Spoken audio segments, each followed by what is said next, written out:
Placebo, The Bitter End. That's the first single to be lifted from their forthcoming album, Sleeping with Ghosts, which you can hear in full on the XFM online listening posts. I'm Ricky, you cheeky little devil, Gervais. With me, Steve. All right, ladies, what can I get you to drink? What, you think I'm made of money? I meant half a mile or something, merchant.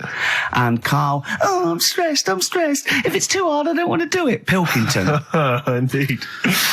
Oh, well, it's nice to be back, Rick. Rick, I heard a rumour that you weren't going to be playing great music today. I'm assuming that's wrong. It is wrong. This is what I mean about the grapevine and just Chinese whispers. I'm not having it. There's some great music coming up. Right. I heard that there was going to be some boring chat. Sorry, it's that. Well, I want names. I mean, I don't want to name names, Rick, but that's the gossip I heard. It's totally wrong. I heard it was going to be inane, ill thought out, often stupid. No, Karl's not going to talk so much this week. We're going to try and sort of bring it back to real radio. So that's an absolute lie. Yeah. Great. Good. All right, Karl, had a good week? Yeah, not bad. Have you? Going on holiday now, aren't you? Well, I will be doing later. Tell you about that later on. What? There's a hook. Can I just check? Because there are rules in place, aren't there? Yeah. There was a big bust up in the week. I'm only allowed to wind him up. I'm not allowed to wind him up socially now. I'm not allowed to. What am I not allowed to do socially? I think squeezing the head. Okay. Socially, has been crossed off. Right, okay, and I agreed to that because it got to a head where, Karl was really upset and he was thinking of just giving it all in, weren't you? Yeah. Yeah. Why was that? Because you were just winding me up too much. Yeah. I mean, do you want to bring it all up again? I don't mind. What was I doing? It was just... I should say now that there was a conversation where we were all sort of really walking on eggshells. It was frosty. It was a conference call, and Karl was on one end, and I'll tell you, I was very much a media. I was very much a UN mediator. What do you think of that? It was difficult to sort of keep it serious when I'm saying stuff like, I'm sick of you putting a Burger King bag on my head. Do you know what I mean? Yeah. There's a part of me that's like, I can't believe we're doing this. What I like about it is that I'm laughing and going, well, I won't do that anymore. And he's going, you can still do it on air. And like today, I came in, I went to squeeze it. He went at 1 o'clock. I love those rules. Yeah. I love those rules. Well, between the hours of 1 and 3 on a Saturday, you can squeeze his head. You can put a Burger King back on his... I can't wait. It's terrible. Oh, dear. That all started last week as well, really, because I got in a bit earlier to do an edit for you on some track that had swearing in it, right? Yeah. So I get in early, he comes in, first thing he does is go to sort of squeeze me head. And my reaction was, not now, do it later. As if it's all right to do it later. Yeah. So that's kind of what made me think this isn't normal. We should just point out, when we say squeezing your head, what exactly does that mean? I put my hand on the front. I do 2 experiments, right? Yeah. One is the side, because you can crush an egg sideways, so I think that's more dangerous. Right. And I actually put my elbows out, and I press like a vice, and I really go for it until it really hurts. And the front one it shouldn't hurt so much, if my experiment's right. I don't know.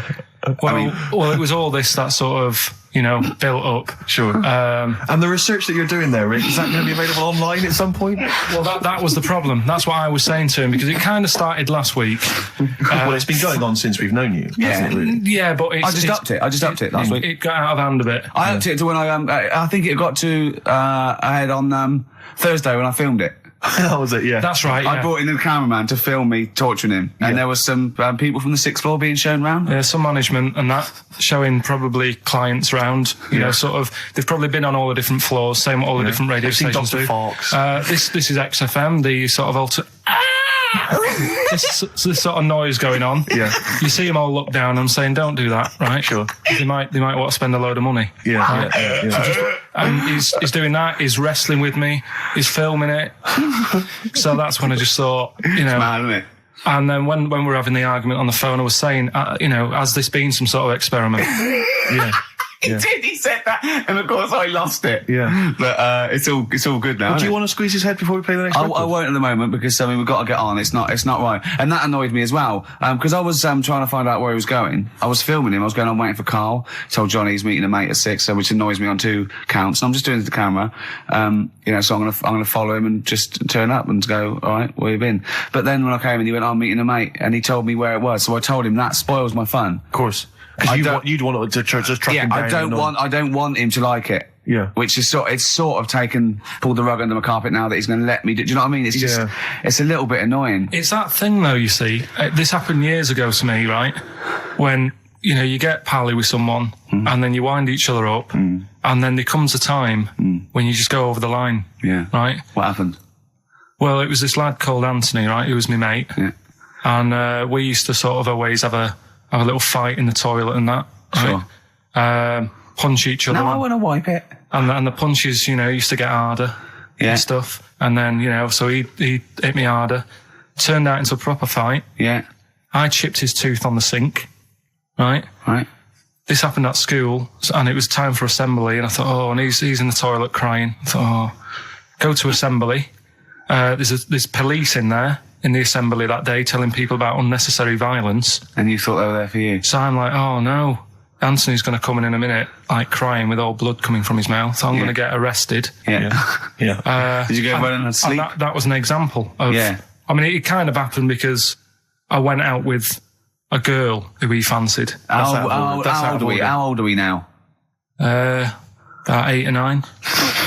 I think that's out of order, going out with a mate's girl. Yeah, but she didn't like him. He had like big ears and that. He had no chance. You're so why should I? No, but do you know what I mean? All right, I haven't got the looks like I used to. Sure, when you were 8. But that's before the stress of, you know, having head squoze and that sort of thing. I have aged a lot since. Having your head squeezed. I love your own grammar. That's the past tense, is it? Squeeze or to have squeezed. Oh, he did squoze his head. Yeah. Oh, brilliant. So, you know. What about a bit of Bowie? Be my wife. Carl, I'm asking you. I think we can squeeze that in. Be my wife, Carl, come on. Will you miss me on holiday? No. Really? No. What? He's joking, I assume, Steve. Well, I don't know. Can you tell? I can't tell whether he's serious or not. What do you mean, no? No, definitely not. I mean, I might, when I get back, I'll go, just have a quick chat, but I'm not going to be sat there going, I wish I was back in London for Ricky to, you know. Squoze my head. We've sorted the head problem out. Yeah. No, I still won't. No? Okay, well, that's still what I'm saying. I was with Karl in the week. I think it was Tuesday or Wednesday. And was it last week? There was a programme on about the child who was older than her mum. A child that was older than her mum? Yeah, right, which he was looking forward to as much as Oliver, the humanzee. Humanzee, yeah. And I didn't see it in the end. Did you miss it as well? I missed it. So and is what it is this little girl, and she's got an ageing thing. So he was telling me about this. It's all from him. He went, and what it is, right? She's about 5, right? But she's aged, so she's actually 90. Right? And I went, oh God, really? He went, yeah. And then he went, could she get served in an off licence? I went, no. He went, well, that's not fair. I went, what do you mean? He went, well, I said, she's 5 years old. She's a 5-year-old girl. He went, yeah, but she's got the body of a 90-year-old. So, oh God, let her have a fag. Wouldn't you let her have one if she... If she asked? Yeah. If you worked in an off licence and she wandered in, right, and... So she's 2'6". Well, I don't know because I haven't seen it. I don't know that much about it. Yeah, she's a 5-year-old. She's 2'6". It's just an ageing process, which is a degeneration of the cells, like what ageing is. It doesn't mean she grew into a 90-year-old woman with a scarf no, exactly. going around the streets. What did you imagine it looked like? I don't know. I mean, she's ageing fast, yeah? Yes, but it's more to do. It's not, yes, yeah. Because it was saying that her mum and dad are pretty stressed out about it, and I kind of thought, well, you'd be forever buying birthday presents. It's not like she's morphing through various ages. Like, my God, look, she's 58 today. 59, we can't keep up. Well, how's it's not that. It's not like it has the same effect as aging on the body. So at a cellular level, there's a degeneration as quick as if she'd gone through. I don't know. I got this from you. I'm guessing, Karl. It's not like she's watching Top of the Pops one week and she's loving it. Then the next week she's going, I can't understand what they're saying. It's not like music it's all in my bland day. dance. I remember. I remember when I was 4.5. They were real bands. Now, that S Club 7 were excellent. Yeah. But what's this tripe? S Club. But if she wants a fag... She's 5 years old, Karl. But she's got to experience everything in a short spell of time. Do you know what I mean? You've got time to sort of... I think you're thinking of her life like that Fatboy Slim video, where it starts off as something crawling out of the sea and then it evolves really quickly over 3 minutes. I think that's not the case, Carl. Her mind she isn't aging in her mind at the same time. No, she's not living a whole life in 3 weeks. It's just her body is degenerating quicker than it should. So if you worked in odd bins, you wouldn't serve her with a bottle of wine? No, I probably wouldn't. Well... Unless she had some ID, which That's would a probably bit cruel, be fake. isn't it? I said, well, on that, and on top of all her other problems, he wouldn't even give her a glass of... Yeah, a bottle of wine. And her ID wouldn't look right because he's aging all the time. The photo would never match. Yeah. Look at my hair there. That was last week. Well, it was 2002. Exactly. Oh, we don't know enough about it, so... No, I haven't seen it, so, yeah, maybe we should apologise, because that could sound callous and cruel, because I don't know what the whole... It was just the title. The vibe of the... Yeah, I know the title that it was excited something you. like, I'm older than my mum. No, it's the child that's older than her mother. Well... Yeah. So that was weird. There was some good stuff on in the week. You missed that, did you? You didn't watch that? Didn't see that. Saw... Maybe someone have it on video for you? Yeah, if you taped it and, send it in. Watch it on fast forward, she'd really age then. Imagine that. Whoa! Well, we've got some weird stuff to talk about, though. What? Coming up later. What? Darren Brown. Oh, yeah. That was interesting. I know the fact that we've just talked about him asking me nicely not to squeeze his head when people are around, and a girl who ages so quickly she should be served in odd bins, and he goes, but we've got some weird stuff coming up. That's Carl's world. Yeah. That's our song, isn't it, Carl? Leave all this misery behind, isn't it? Chewing breaks. Painkiller. That's what I could do. I could sort of give you a little local anaesthetic and squeeze your head and see how far it would go before... Style, I want to get back off holiday. Oh, dear. Rick, I was watching music television this morning just before I came out. I love it. I kind of agree with Wyclef Jean.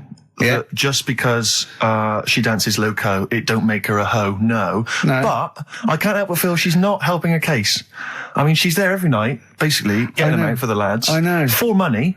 Yeah. I mean, I don't mean that she's a hoe or a whore, as we say, but I can't help but think if you think people are slagging you off, calling you a whore, get a different job. Because I'll tell you this, you like the money. Yeah. She likes the easy money. I'll say this. If... basically exposing and sort of wobbling round your minge tits and arse doesn't make you a hoe. What does? I don't know what does. Look at Carl's head, just went down there, He doesn't like this sort of filth, do you? He's thinking about Maxine. That's Who's Maxine? That's her name. Put on your red shoes, Maxine. Oh, is it? Yeah. It's a moving song. What's the horse about at the end? Horse, I've never understood that. Is Wyclef doing all right? Is he? I'm always a bit concerned about the Fugees, because I heard Lauryn Hill's her new album's apparently not very good. Naz, or whatever his name is, I don't know what's happened to him. He's disappeared off the face of the earth. I've got a soft spot for him all. I think he popped up too much. I think it was a bit ubiquitous, jumping up on everyone's... he's a funny bloke as well. Wyclef. He's a lovely man. He's a good guy. Good luck to all the Fugees. if they're listening. Good luck to all the lads from the Fugees. Any other bands you're concerned about? Hepburn. What the hell? What has gone wrong with Hepburn? Oh, it does make me worry. Well, do you want to do give some stuff away? I suppose so, Carl. We could, yeah. Yeah, set it up. What do you think? What is it? Which of your many competitions is this? Songs of phrase. Talking of competitions, I remember last week there was a big argument that Karl kicked Steve off the team because he was getting a little bit uppity and trying to take it over. Pub quiz, isn't it? Pub quiz, yeah. But then you let him back in, didn't you? Well, he was all right. He came to me afterwards and said, you're not going to kick me off, are you? And I said, well, yeah. He came back sort of, I suppose, begging. Was it embarrassing or...? Well, no, it's just, he learned his lesson. He realises he overstepped the mark, like you have this week. Yeah. Do you know what I mean? We've all learnt a lesson. Yeah, we've all learned a lesson. But I won the quiz, didn't I? And you didn't. Well, that doesn't matter. The thing is, I won all the money, didn't I? Please bear in mind it's taking part that counts, Rick. Yeah, sure. I wasn't winding you up in the quiz, though, was I? And all your team was older. Yeah. Well, what's that got to do with it? You've got a collective age, your team, of about 300. No, one of them was one of them was actually 5, but she just aged a lot. I think when I took the 11 plus, we were all around the same age. That's what I mean, right? Your team was a lot older. What was our average age, would you say? Average age probably 30. Right. Yours at least 41. No. Definitely. No. Definitely. Only 2 of us were 40 and 3 were about 30. No, rubbish. Yeah. Who's 30? Martin, Glenn's about 36, yeah. About 30, but It all helps, doesn't it? And Alps. And you've all got. Arnold's under 30. Arnold's under 30. And you've got a better general knowledge. yeah. We were cheating. We knew more. You just knew more stuff. Yeah, that's not allowed, is it? Proper quiz time. But I Anyway. wasn't winding you up though when I won. I wasn't gloating or anything, was I? No, that's all. When you kept sort of counting it in front of me and Like he hasn't got enough cash already, Carl. how much was it? How much was the prize? I can't say. It'd be gauche. Right. Is that tax-free, that money? Yeah, it's a prize, isn't it? Is that true, though? Is that how it works? I think so. Prize money, isn't it? I don't know. Well, Right, otherwise, I assume you'll be declaring that. Yeah, will we? Yeah, you'll be paying tax on that. Yeah. Because you know where people, the taxman could contact you via XFM at any time just to check that if you wanted to. Sure. Okay, prizes to give away this week. You've excelled yourself again. We've got, once again, Scotland Rocks, the very best of Scottish music, Texas Deacon Blue, Brilliant. and Jerry Rafferty. Proclaim's on there or not? Proclaim's there, don't worry. Delegate's on there as well, don't worry. Yeah. It's very Don't cool. worry. It's Biss on there. It's Biss on there. I'm just checking to see if Midge and Hugh and Gry feature, but they do, thankfully. I don't know.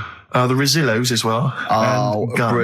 brilliant. That's great. So I look forward to Is that. Lulu on there or not? Oh, Is she not on there? I can't Is see she her, not on there? actually. Is she not on there? But the Wets, are the Wets on there? All the Wets or not? Fairground attraction.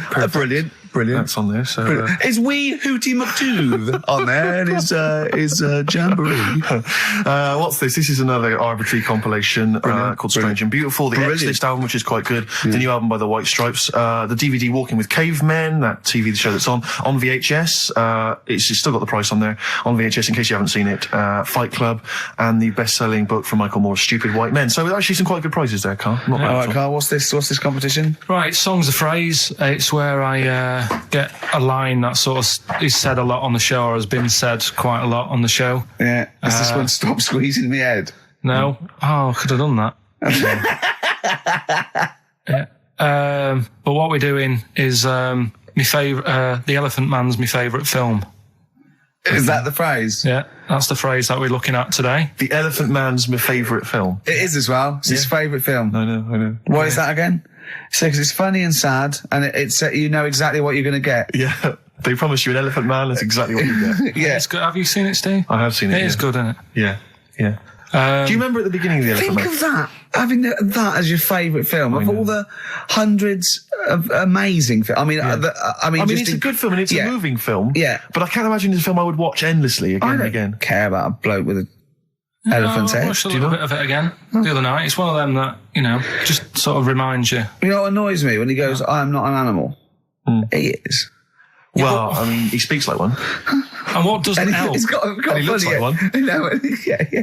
But it was a bit unfair because they never let him look in a mirror because he's a bit odd looking. It upset him. Yeah. So his hair was always a mess. And that made him look worse than he actually was. Yeah.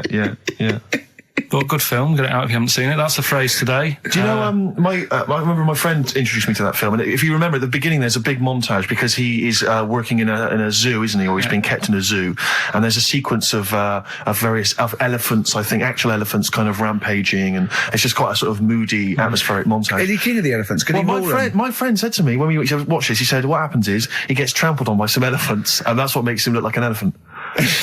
And I went, right. And I watched it, and I thought, that's not the case. And I tried to explain it to him, and he's, to this day, still convinced that the Elephant Man, it's like when Spider-Man was bitten by a radioactive spider. Yeah. It was his man, wasn't The it? Elephant Man. The power of an elephant. Was it his mum who got... He never forgets. Anyway. Be careful. Is it his man what? Wasn't it his mum who was pregnant and then they ran over her? And No, I don't think so. that's the impression I got from it. No. You are joking, aren't you? No. I thought, I honestly... Anyway, right, so the phrase is, my favourite film's The Elephant Man. Oh, well, wait a minute. There's 5 songs make up that sentence. Yeah. Right, this week. Have a listen, see if you can work out the songs. Email in, ricky.gervais@xfm.co.uk, right? And you win all that stuff Steve just said. So, right, here we go then.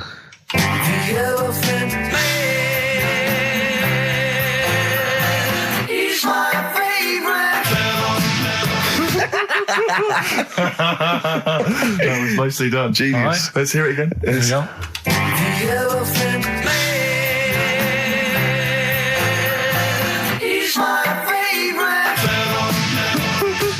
5 songs there. The Elephant Man not is so hard this week, my which is favourite good. film. Well, I thought we'd make it a bit easier. Make it a bit easier, yeah. All right. Just one more.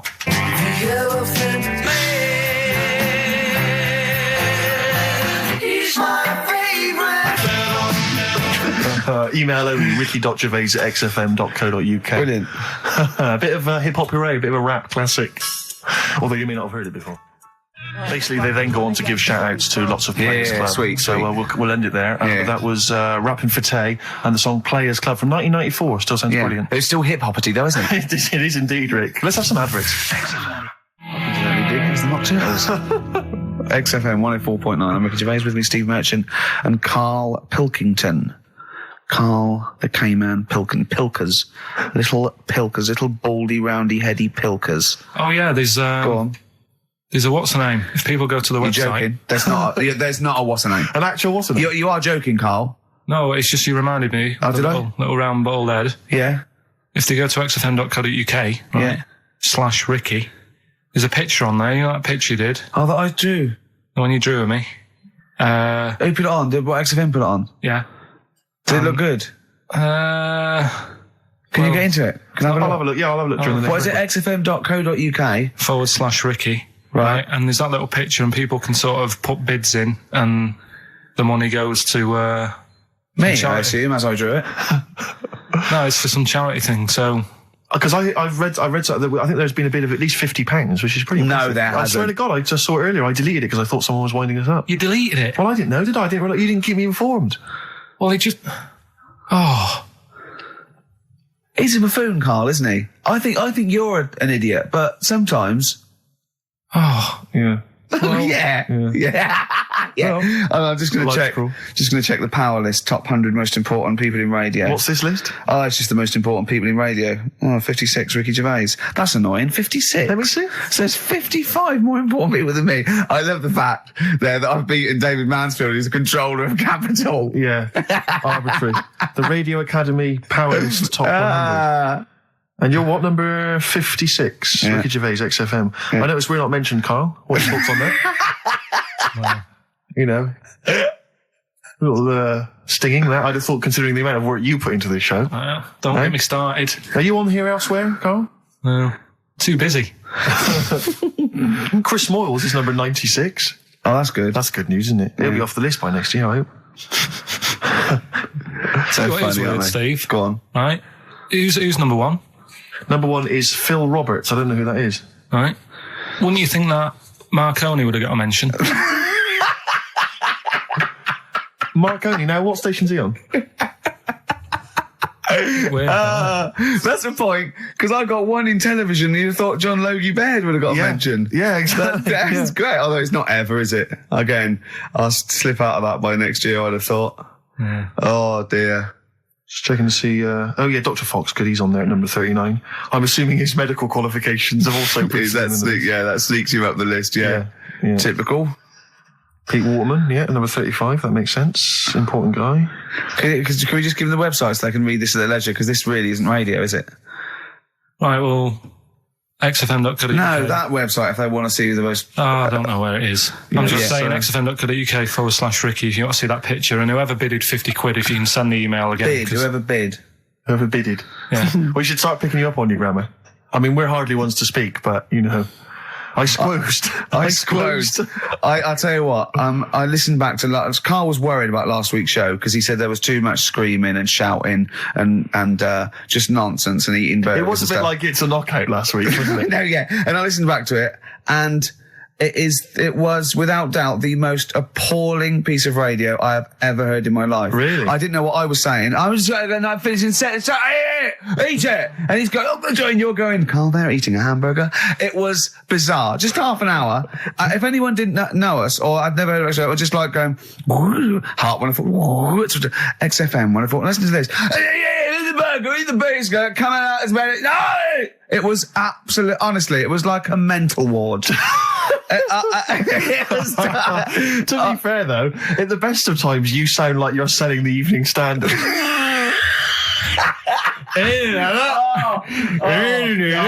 Oh, God. Right. Oh, we should have the worst bits available, shouldn't we? Just the worst bits of broadcasting ever. So where I didn't finish a sentence or I was just shouting or a record. I mean, there was swear word slips out and just put them all on a CD.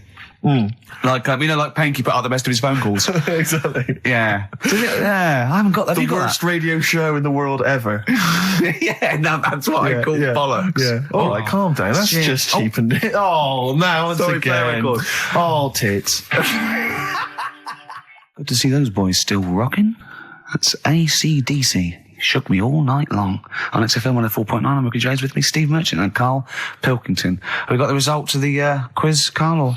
Yeah, I'll just play it one more time. It was Songs of Phrase. Is this the last time we're doing this? Oh, I thought so. I thought it worked better this week because it was actually doable. Yeah. I think that makes a difference, Karl. We haven't done Karl's an idiot, yeah? Karl, you're an idiot, have we? Oh, well, that's a reason to keep it. Maybe we can end with that one when you come back. Right, well, the 5 songs that made up this little thing here was Mr. E's Beautiful Blues, Eels, Innocent Man, Billy Joel, You're My Favourite Waste of Time, Owen Paul, Brilliant. Bohemian Rhapsody, Queen, Brilliant. Girls on Film, Duran Duran. It sounded like this.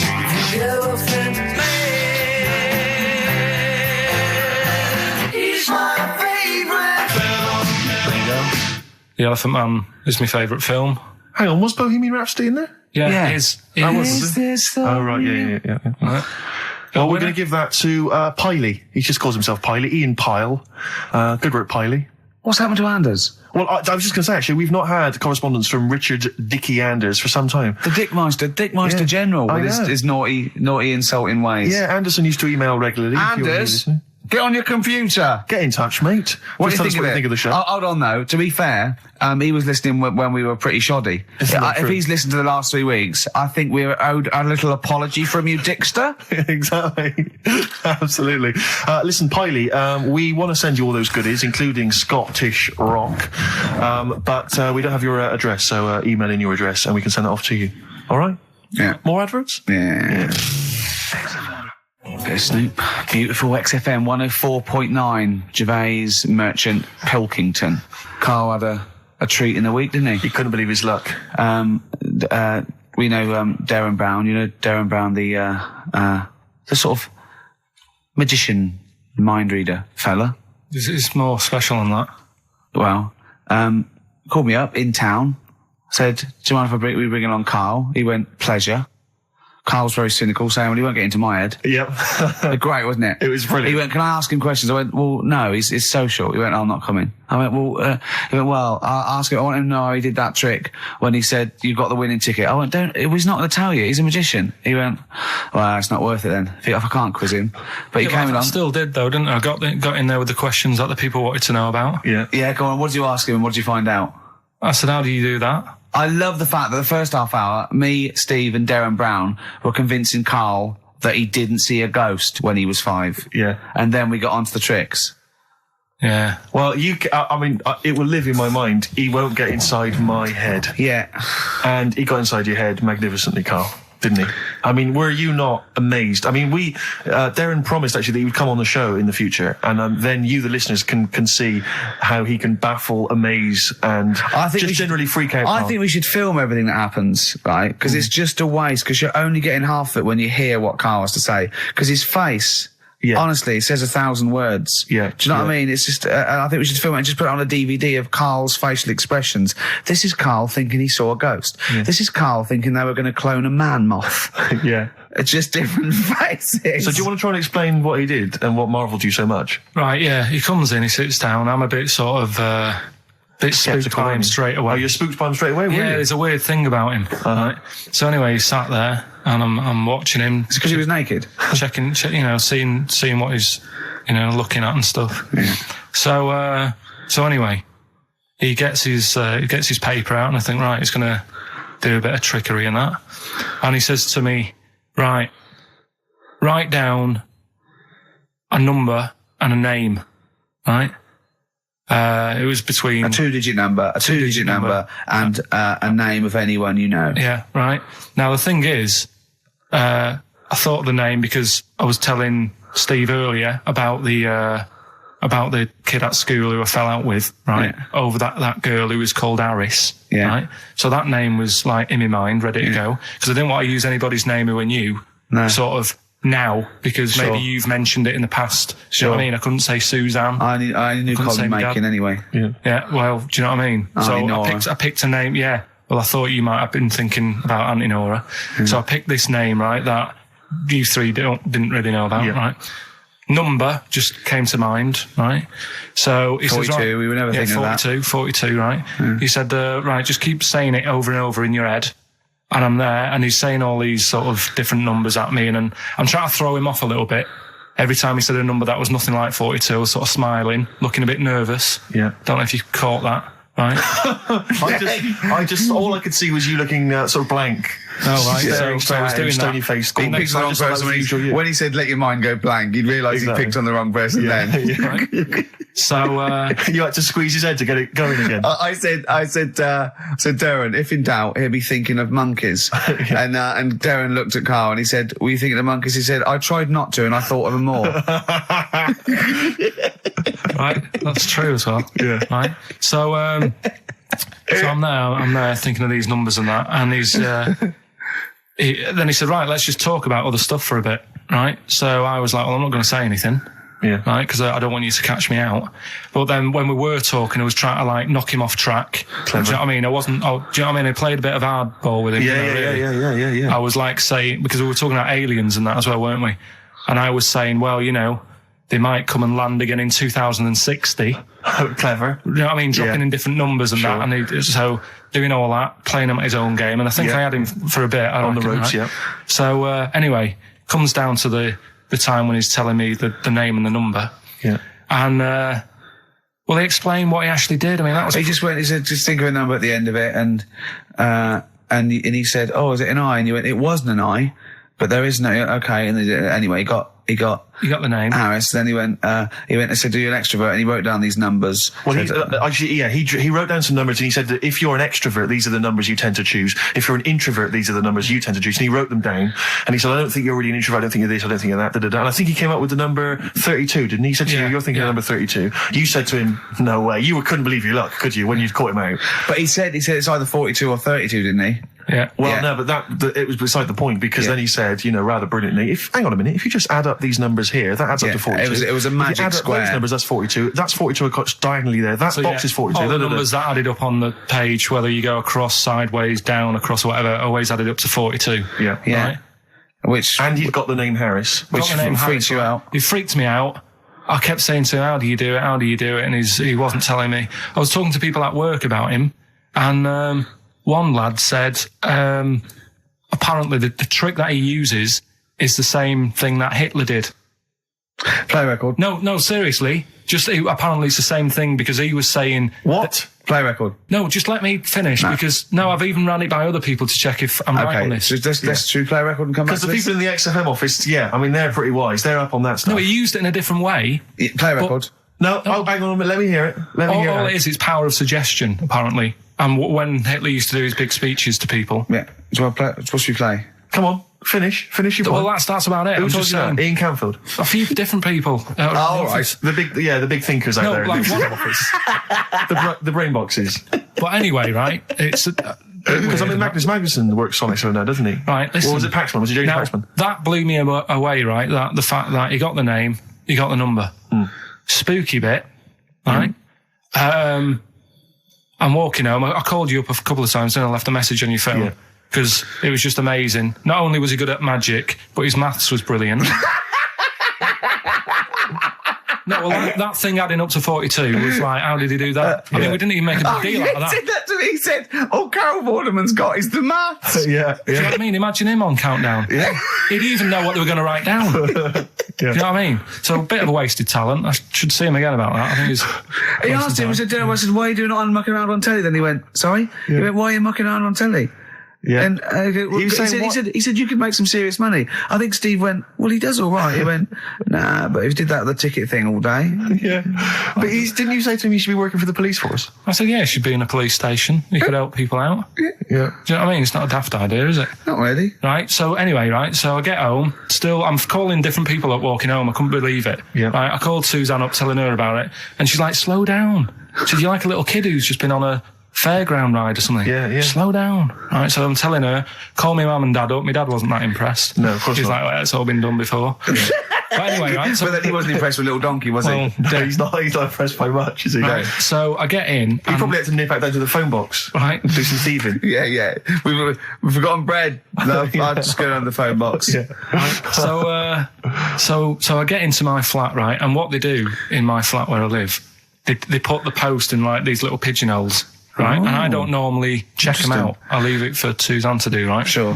But this time, for some weird reason, I thought, right, I'll check it, see if we've got any post. Open it up.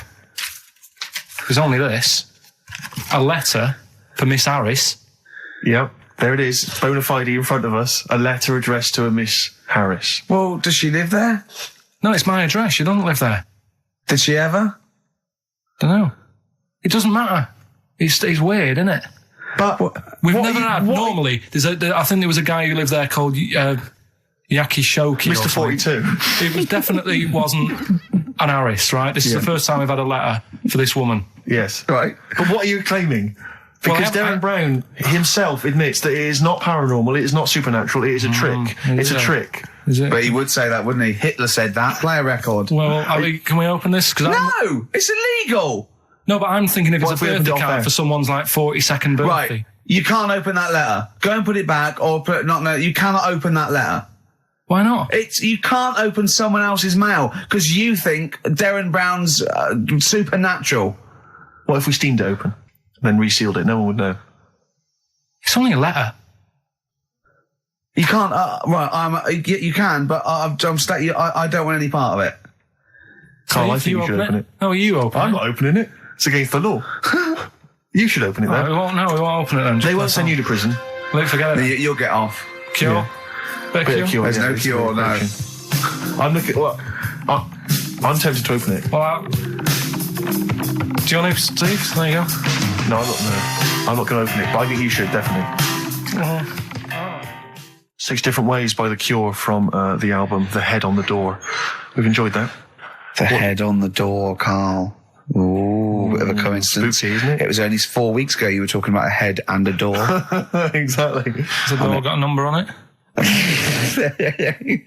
42. Oh dear. So we're not opening it. No. Well, I can't open it because as the producer, right? Oh yeah, because your standing in society is such that they'd make a real example of you. Yeah. That a producer of a tin pot radio show once a week. Yeah, he should know better. He can press buttons and talk at the same time. Sending down. But they wouldn't try you in an adult court. You would Carl. get They away. wouldn't be You allowed. would get away with it. Just they'd hear you speaking for a little while, and the judge would end up squeezing your head and letting you off. It'd be like those people who train monkeys to break in. Do you remember down in South London? We talked about it in the past, and they were going around robbing stuff, and they trained them to do it. Yeah, think so they I did think some time, I don't think those monkeys would have got in trouble. It would have been the keepers. So, I think XFM would probably take the rap. Will you open it? No, I can't be seen to open it. No, he's I'm a an writer award winner. director. Exactly. So am I. I can't be seen to open I'll it. give it here then. Right, I'm having no part of this. That's against the law. But Right, I'm having no part of it. open it. Come on, you've started now. Right. The thing is, right, if it's important, we can say maybe she's listening. But do you need the stress? What it could be anything. What are you going to say? We're going to say, oh, and if you are listening, Mrs. Harris, you have got gonorrhea. Call the clinic. Do you know what I mean? It could be anything. Oh dear. Oh well, I think my talk did well. Well, what is it? Is the number 42 on there? What is it? Can you say? Be careful. What? Let me see what it is. What is it? Dear Sir, Madam, your periodical dental inspection is now due. Would you kindly contact the surgery to make an appointment? Harris, Mrs. Harris, if you're listening, your periodical dental inspection is now due. You might want to contact the but dental surgeon that you normally go to. she could have a faulty tooth. 42. 42. 42. I don't believe it. 42. 42. Oh my God. God, that Darren's good. isn't he? Darren Brown's good, isn't it? Oh, dear. That's some blur then. Carl, is that really 7.5 years old? Blur. The Universal. All right? On Wise XFM. words there. Yeah. Just made me think. Sure. Carl, I asked you in the week, didn't I? How old was that kid when that was out? She wasn't born. So she was about 30.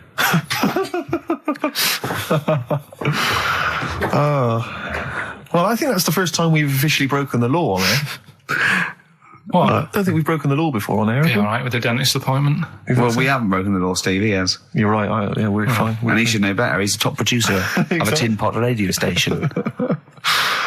Carl, Ricky and I were doing some writing in the week, and we needed get a little book of zodiac types. What's your thought on Just to make sure it was good luck, to be writing. Yeah. Yeah. What do you make of all that stuff? Horoscopes. Do you have any thoughts on that? Now and again I'll read it, but Sure. I'll believe it if it's good. Yeah. If it's not, just go on. What star sign are you? That's perfect, though. That's their raison d'etre. That is, those people who do zodiacs exist on that piece of philosophy. Yeah. I'll believe it if it's good. Exactly. And that's why when you have breakdowns, people don't go, you're a nasty little piece of work, you're a pug ugly little twat, and you'll never amount to anything. It's things like, you're probably too generous for your own good. Yeah. You like to keep people at a distance, but you like to love. You're a warm person. It's always stuff like that, isn't it? People go, I suppose I am too good. Yeah.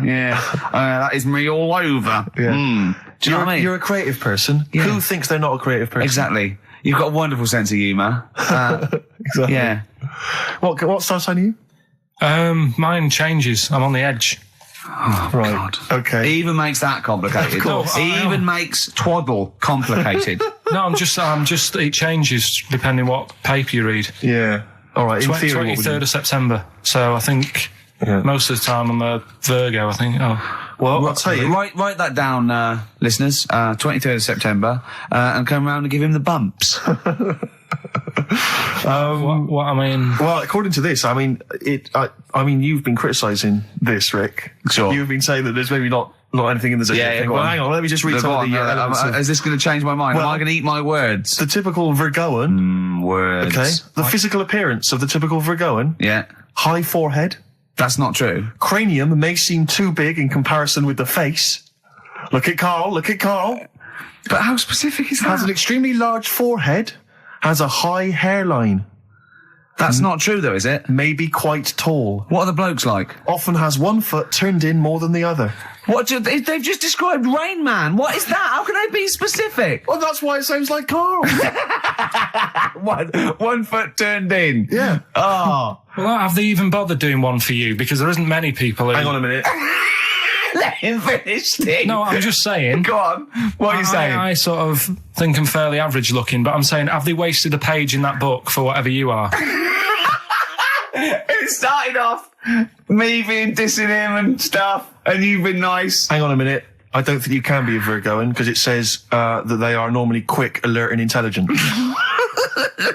But no, actually, I have to say, it says here, behaviour and personality traits of the Virgoan as a child, is an excellent mimic. Can learn many things in a short time. Not really sure of you, is it? Rarely Like questions authority, but frequently questions facts. You never question facts. Yeah, you never question authority. He's scared of authority. Yeah.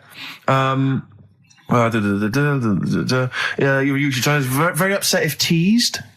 That's true. Yeah. isn't it? Oh, yeah. Hang on a minute, though. Yeah. Can't take a bit of stick. Too much depends, pressure. If you yeah. can't stand the heat, get out of the kitchen. Yeah. What to teach a young Virgoan? Myths, fairy stories, make-believe, daydreams, and how to use imagination should all be taught to young Virgoans, so they have plenty of magical moments to remember in their adult years when they are often alone. I'm changing my mind. I know. This is good stuff. This is really good stuff. All right, well, let's see. What are you? I don't think we should talk about that. Yeah, let's have a look. It says the Virgoan is, I love some of the specifics of this. Virgoan is an employer. He's excellent as the boss of a small company. yeah.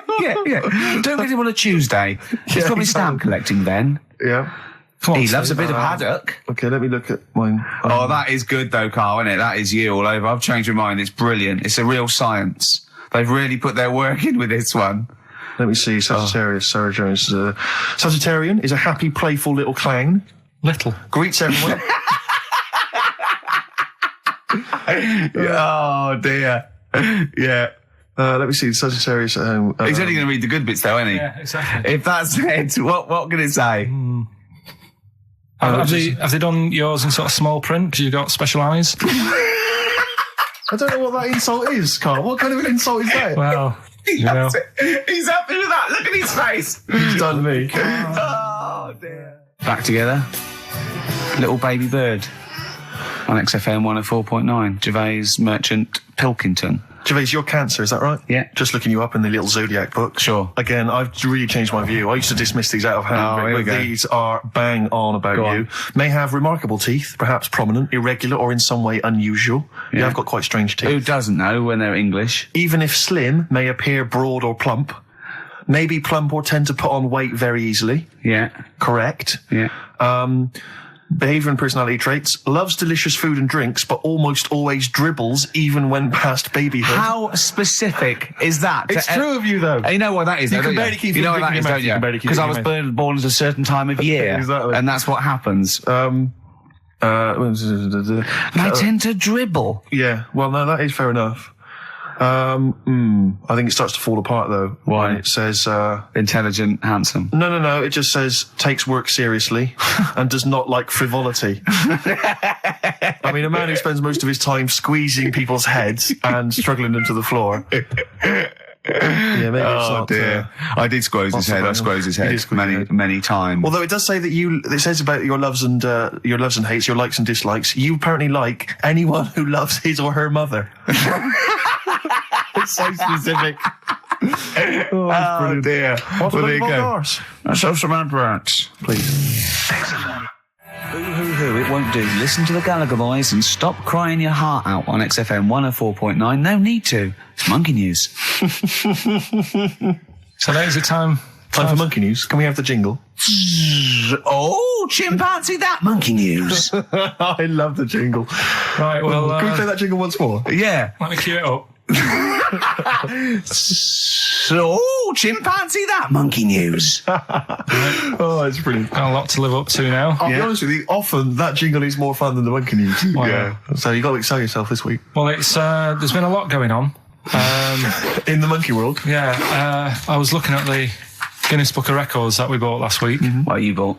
What that I bought. Is it still wet? I was cleaning the tea off it. I was having a little read through, and there was some monkey stuff in there. There was this isn't the actual story. I'm just telling you what it's like looking up monkey news all week. It's like behind the scenes. It's like the making of Monkey News, which is actually available on DVD. Exactly. It's 12 minutes unseen footage, just the making of Monkey News, which is my favourite bit in a way. If you enjoy Monkey News, see how it happens. See, from conception to It's all put together. yeah. Go on. Yeah. What's a typical Monkey News day?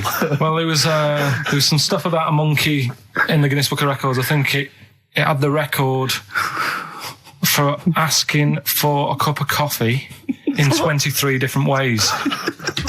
I don't know what to say. Oh. That's good. Just to show the monkey news is getting bigger and people are covering it. Donald McIntyre, he was on BBC Yeah. on Monday. He was on Channel 5, wasn't he? No, he hasn't moved over yet. This is something that he did for the BBC. Right. So that was pretty good. That was about well, it wasn't good. It was pretty sad, really. What? He was doing these things. Like last week we were doing Cheap as Chimps, Yeah. and someone emailed in saying, Donald McIntyre's doing Cheap as Chimps. Really? And it was about... I bet he wasn't. I bet Donald McIntyre did not do a programme they called didn't Cheap as use that Chimps. title. No. But you could tell where they'd got the format from. Sure. You know what I mean? Sure. And it was about gorillas and how much you can get one for. But the problem was, because they're that pricey, they were sort of... I mean, I don't even want... It's depressing, If it's actually. cool, then don't... Yeah, forget it. Yeah, it was a bit... Okay. I mean, should I just say, in the making of Monkey News and Cheap as Chimps, not anyone no one's harmed. There's no monkeys. No. Go on. All right. Well, anyway, today's story was emailed in. So you didn't even do anything towards it. So when you say I've been working on Monkey News, what, you printed that out? So is the making of monkey news you checking your email? Well, no, Brilliant. I'm always looking at different options at, how much is going on. This is what makes me laugh when he says he's really busy. Yeah. I'm doing other stuff and that. I'm doing other stuff. People are sending in monkey news. Yeah. Yeah. You get an email. Is it check from it out. Reuters? Well, listen, it's from Steve. Okay. Right? Now, what it is this monkey, right? Yeah. Don't know where it was. Mm-hmm. But there's a bit before the monkey anyway, right? Jeez. No, listen. Shoot me. Right? It's a bank. There's this bank, right? Busy bank. Normal day, everything's going normal, right? Busy bank, people going in, doing what they do, seeing about mortgages and stuff. Yeah. Everything's normal. Everyone's happy, right? Yeah. So anyway, it's quite busy one day. Fella comes in with a gun and a balaclava on. Up to no good. Right, I'll tell you now, Carl. If this fella turns out to be any ape or monkey related species, you're never doing this again. You're never. So just, if you want to finish it, it's at your own risk. But if this fella who robbed the bank turns out to be a chimpanzee, that's the end of monkey news. All right. Okay, let's hear the end. It's a lovely day in a lovely bank. Everyone's happy. Everything's normal. The man comes in the balaclava. Man comes in. Is it a man? Starts waving a gun around. Shut up, Rick. Let him finish the story. Starts waving a gun around. Yeah. Right? Up to no good. So everyone's thinking, oh, God, wish you didn't come in here. It's not going to be a good day. How tall is the man? Shut up. Let's hear it. Everything, oh, God. He's telling everyone to get down on the floor. Yep. In Everyone's what, in thinking, English? In English? Yeah. In English? So. Yeah. So everyone's panicking. Everyone's getting on the floor thinking, this is it. This is, it's all over. Yeah. Just when you think, it's all bad news. Yeah. It's all bad news. Doors swing open. Little monkey wanders in. God, it's worse. Shut up, Rick. Little monkey wanders in, right? The robber's like, what's going on here? He's telling it to get down on the floor. I don't think it was taking any notice. No, right? it was just busy asking for coffee. It runs in. I don't know if it was going to withdraw or deposit or whatever. It wanders in, right? Goes up to the robber. Where did it come from? Shut up. Will you let him finish the story and then ask questions? That's only fair. Okay. Wanders in. Runs up to the fellow with the gun, takes the gun and the bag of money off him. Everyone's like, yay, we've been saved. Then the monkey starts backing out with the gun and the money. Shut up. Sit down and I'm not having this. And Here's the end of the story. It does a runner with the money and the gun. No one's seen it since. You are an idiot. I mean, you have said some stupid things in your time. What are you talking about? It's a story that happened. No! What are you talking about? What do you mean it backed out? It came in, was it an accomplice? Was it an opportunist monkey robbery? What are you talking? Think, Carl. Think. I know it's mad. That's the idea of monkey news. We're telling people how monkeys are pretty, they're mental. They're up to no good. What do you think? They've never seen the monkey since. What, did he have a getaway car waiting? Did he swing his way to freedom? Where was this? There's no details. Don't talk rubbish. Well, Steve emailed it in. He's got it off the net. And the funny thing is, can I see it? Have you got the information there? Yeah, the funny thing is, it wasn't just him who sent it. I had that a couple of times. So a few people obviously read the story and said, that'll be good for monkey news. It doesn't say anymore. It doesn't say if he went off to Spain. It doesn't say, if he's on Crime Watch. Yeah. It doesn't say any of that. It's just saying that's what he did. That's the story. And that's what monkey news is about. I've heard that they're making a movie version with Phil Collins. So I look forward to that and Julie Waters. So that's this week's monkey news. If you've got any, if anything's happening don't bother. in your town. That's the end. No, that is the end. That's the end of monkey news. No more monkey news. This is bit of Queen. It says it here in this email, Rick. It's got to be true. Right. 7 seasons well. That's for you, Carl, because you're going on holiday. Do like to be beside 7 Seas a Ride by Queen. Rick, we've had an email from number one fan Richard Anderson. Oh, excellent. I'm opening it. I haven't read it. He's loving it, isn't he? What does he say? Well. What? Well. He likes it. He's From Richard Anderson. It pains me to admit it, but your show is no longer appalling. Go on. Congratulations on being only slightly rubbish. Excellent. Hey, Cheers. we're winning him round. Yeah. I'll tell you what he'd love, though. I know what he's a big fan of. Well, adverts. Yeah. Excellent. Nice to do that one again. Always. Metal Mickey, Suede on XFM 104.9. Wow. Nearly over with Ricky, Steve and Karl. I've done another little sketch for you, Karl, because I was excited by the fact that we raised that money. So I've done a little... Well, it's not over yet. It's like people go to the website And if they think it's worth more than 50, they can say, I'll give you 55 or something. XFM put that little one on. It's all three of us, isn't it? Well, they haven't done that yet. No, but they can put that on next week, and they can frame it for them, can't they? Well, if they have a look, xfm.co.uk/Ricky, you can have a look at it if you want it. Just pay some money and... Now, it'd be worth a bit of money, won't it, in a few years, when we're all dead. Mm-hmm. Now, listen, Carl, you're going on holiday. You need a little rest, don't you? Yeah. What's the vibe? What's the vibe of the day? What's the crack on holiday? Come on. Where are you going? Madeira. Right. Good. It's for Suzanne's dad, right? My girlfriend's dad. He's 60, so... Yeah, that's the average age in Madeira. Checking... is it? It's good. It's quite, yeah. Well, my mate Damo went to Madeira, and he was worried about sort of terrorism on the plane, and he looked around and he thought, well, if someone gets up, someone will wrestle him to the floor, and he looked around, and he was the only one he realised could have got out of his seat quickly enough. So you'll enjoy it. It's quite quiet. It's nice. It'll be all right. I mean, it's the first time a mum and dad have been away, so... Whatever. Abroad, yeah. So Right. they're worrying about... They just don't understand the rules and stuff, so they're panicking a bit. And then in the week, he called they know up... that They're going to take livestock. Yeah. Well, it's getting like that. It was like... Are they filling loads of Durags with heroin as we speak? Exactly. No, but do they know about passports expiring, don't they? I mean, they're not completely stupid. they know about all that, right? Yeah. And he called up in the week. One of the questions said, what's the best thing when you're going abroad? What's the best thing to use to carry tea bags? So it was like, what are you worrying about that for? They'll sell tea bags out there. And he's like, well, we want to take our own.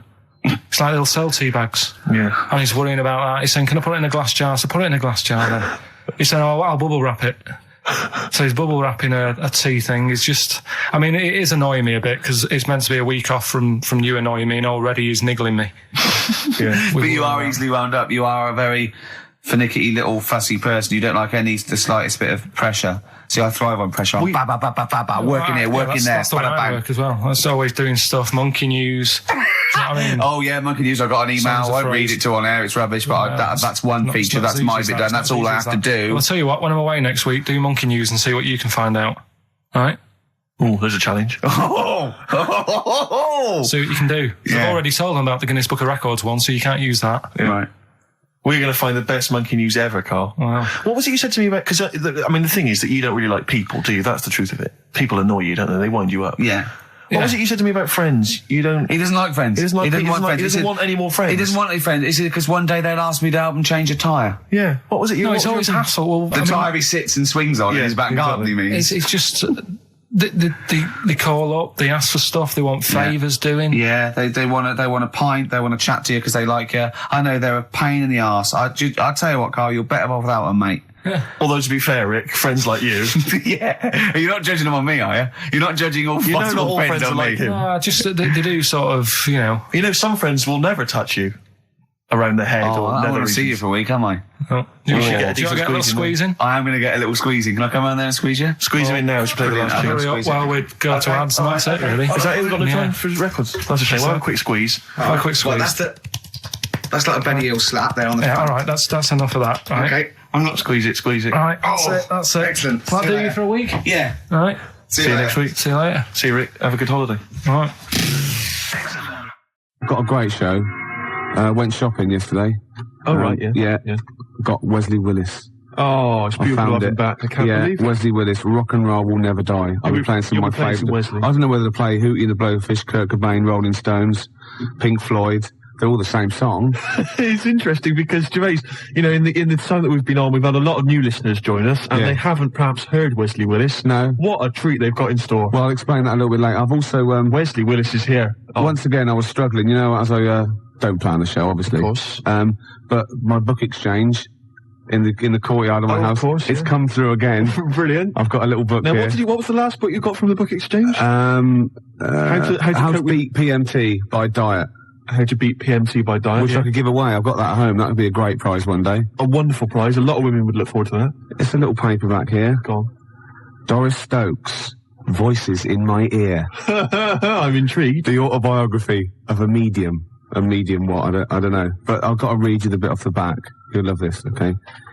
She's helped to solve murder cases. she filled the Sydney Opera House 3 nights in a row. It doesn't say with what. Once, she even had to convince a man he was dead. Now she's written her own astonishing life story. Her name is Doris Stokes. I'll be reading little excerpts from that. Wait, I don't know if you've read it, but why did she have to convince a man? I don't know. It's in there. And how did she do it? I don't know. Well, that's just one of the little questions we'll be asking on XFM. Are you 104.9? Before you do 4.9 Ricky Gervais Show. I'm Ricky Gervais, and I've got Wesley Willis as well, one of his greatest LPs. I think he's actually recorded about 4,000 songs. Now, the thing is, this is quite true. He's a chronic schizophrenic and is often troubled by demons that dictate what he can do and what can't be done.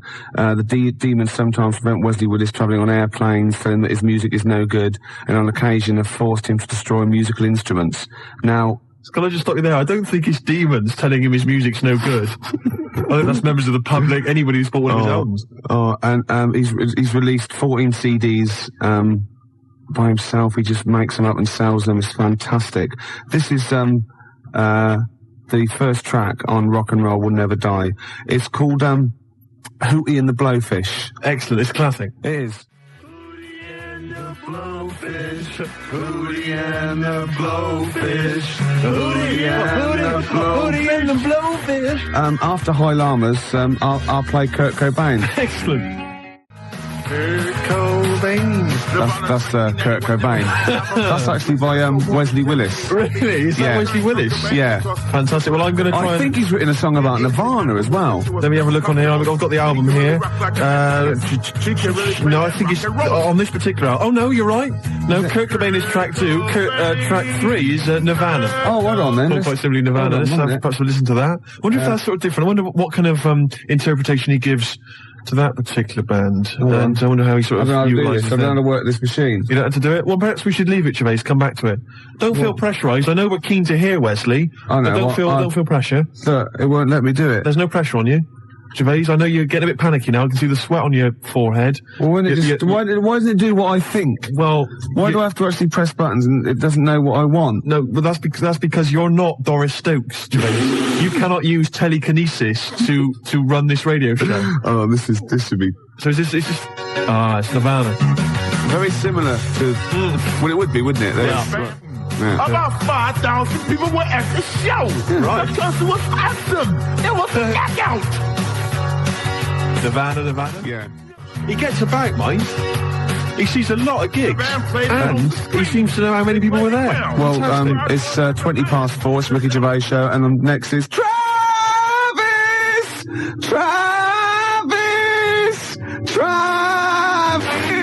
Gervais, you're never going to be Wesley Willis.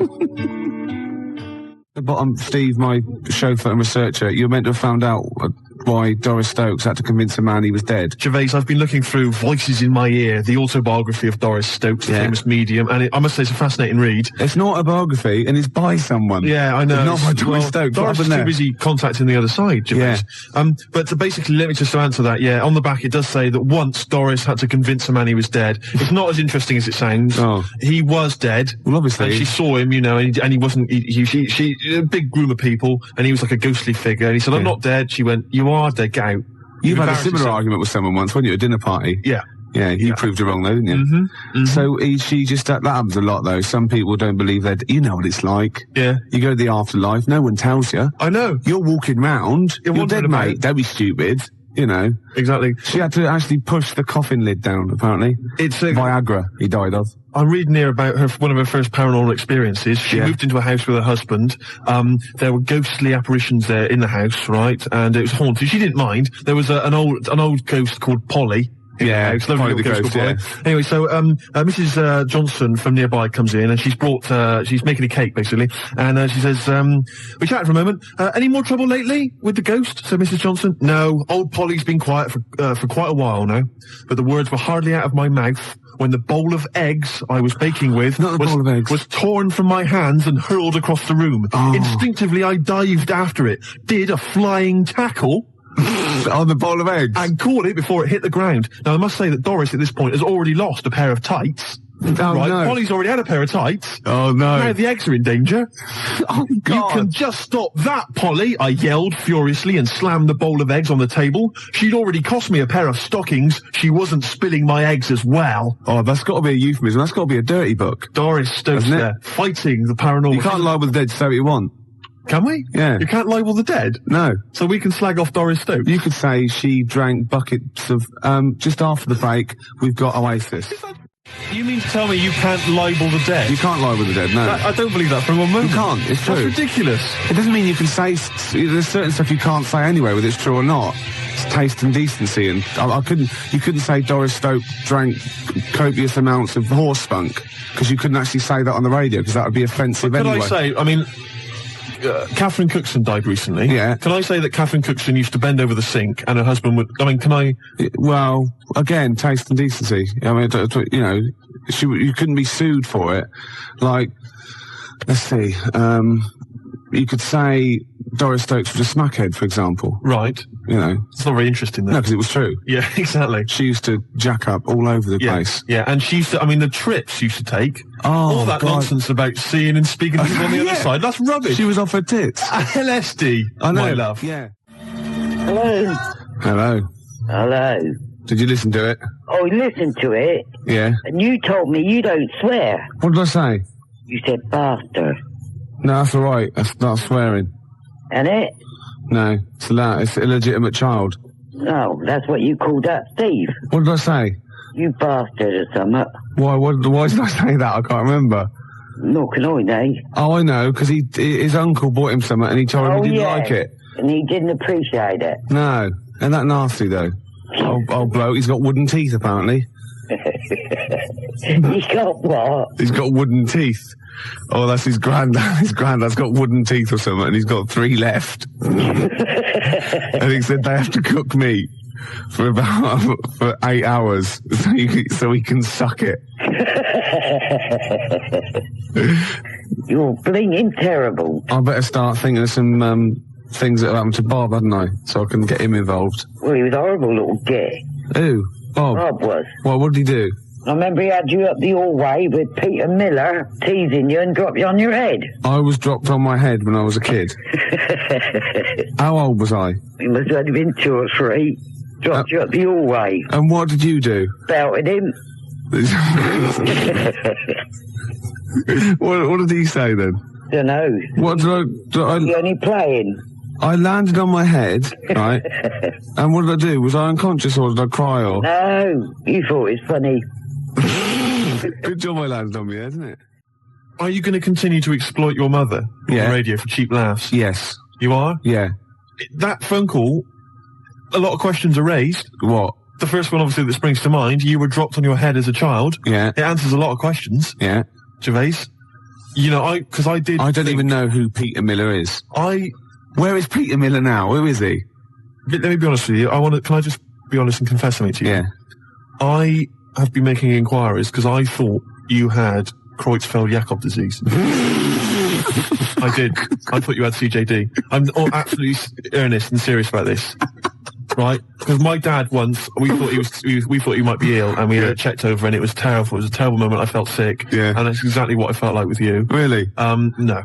But I did think you might have CJD, and I've been making inquiries. Yeah. The symptoms seem to be there. Gervais, you can barely string a sentence together. You're slovenly. You look at you. I mean, do you know what I mean? You let yourself go. You forget to wash. You forget to brush your teeth. I stagger home. You stagger home every night. Yeah. You don't finish sentences. Yeah. Do you know what I mean? It's pointing in that direction. So do you think I've got CJG, BSc, right? From the Agricultural College, 3 BScs, 0171580. 2000. Remember how it works? 01715802000. Please, can somebody who knows about these things analyse Ricky Gervais's symptoms and find out? There's got to be something wrong with him. We think maybe now that he was dropped on his head as a child, that's perhaps a clue. If you're a medical person, if you've done some research into this, please give us a call. Find out what's wrong with Gervais before it's too late. Perhaps it is too late, Gervais. You know, you're not a young man anymore. You're 37 plus. You're a goner. And so yeah, give us a call. 0171580. Oh my God, it's catching. Remember the tent you built at the back with Yeah. And I remember I didn't get it till I was 18 that Marsha had put the caption in the photo album, Ricky's Camp. Oh, yeah. You know I'm taping this, don't you? Oh, not again. Yeah, Good job I ain't swearing then. you innit? did. You said at the beginning. See, I'm going to take that out of context. It's just going to be you going bastard. Just like I've got you saying arse. Listen to that, Muttley. Listen to that. Well, mathematic, can I? I'm mathematic, am I? Oh, listen. Oh, I'm going to shut up. Just laugh a minute. Just laugh. I can't. What did you call me? I said I can't. No, you can't say that on the radio. What? That word you said. I can't. Just stop it. You can't swear on the radio, and that's the I'm word. not saying what you think I'm saying. What are you saying? I can't stop it. You're disgusting, you are. Oh. Rick Dastardly. Remember that time when you were coughing and you coughed up that and you killed next door's cat? Oh, you liar. There was a little bit of hard lung that shot out. They reckon. Oh, I've never gone that far. You're disgusting. Right, I better go then. Right. All right, then I'll see you later. Cheerio. Bye.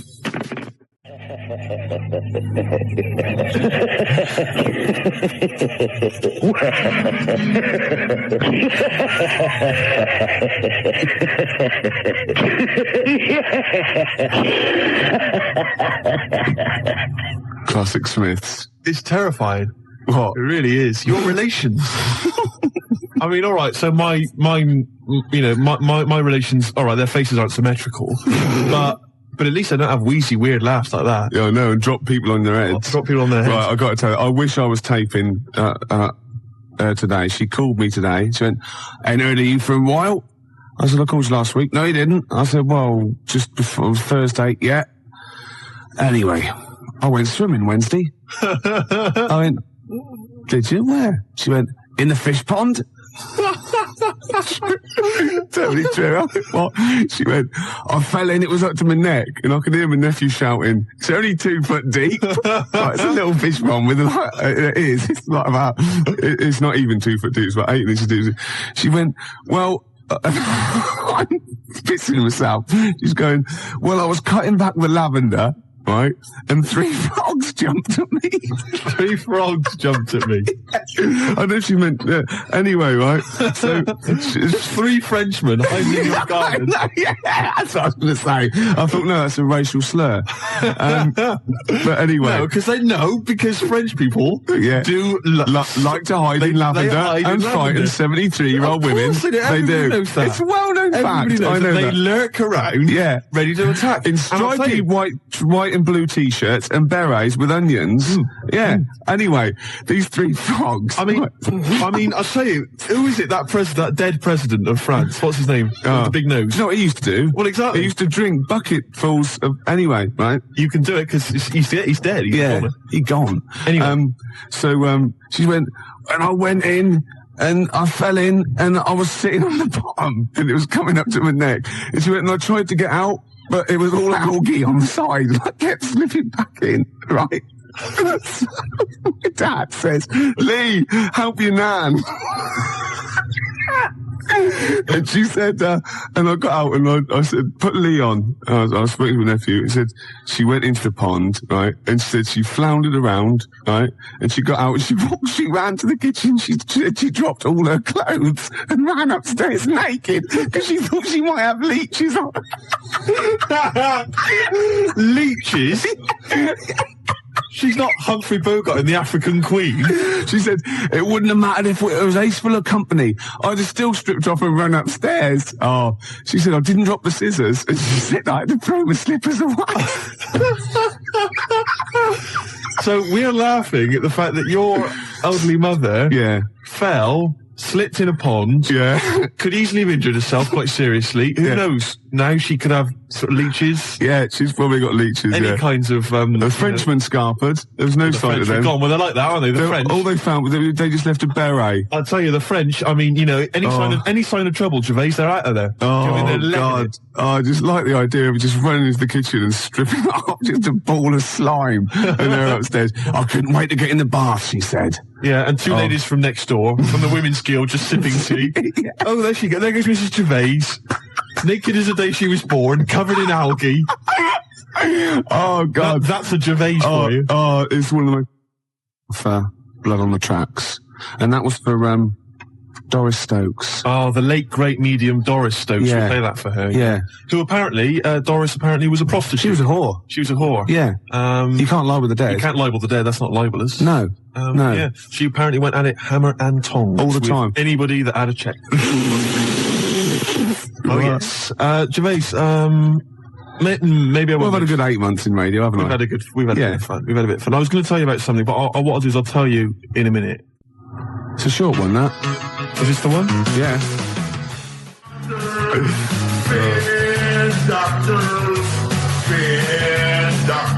How does he not run out of ideas? It's incredible. I mean, they just flow from him. Yeah. It's incredible. That, of course, comes from the classic Wesley Willis album, Rock and Roll Will Never Die. Just reading the sleeve notes, Gervais.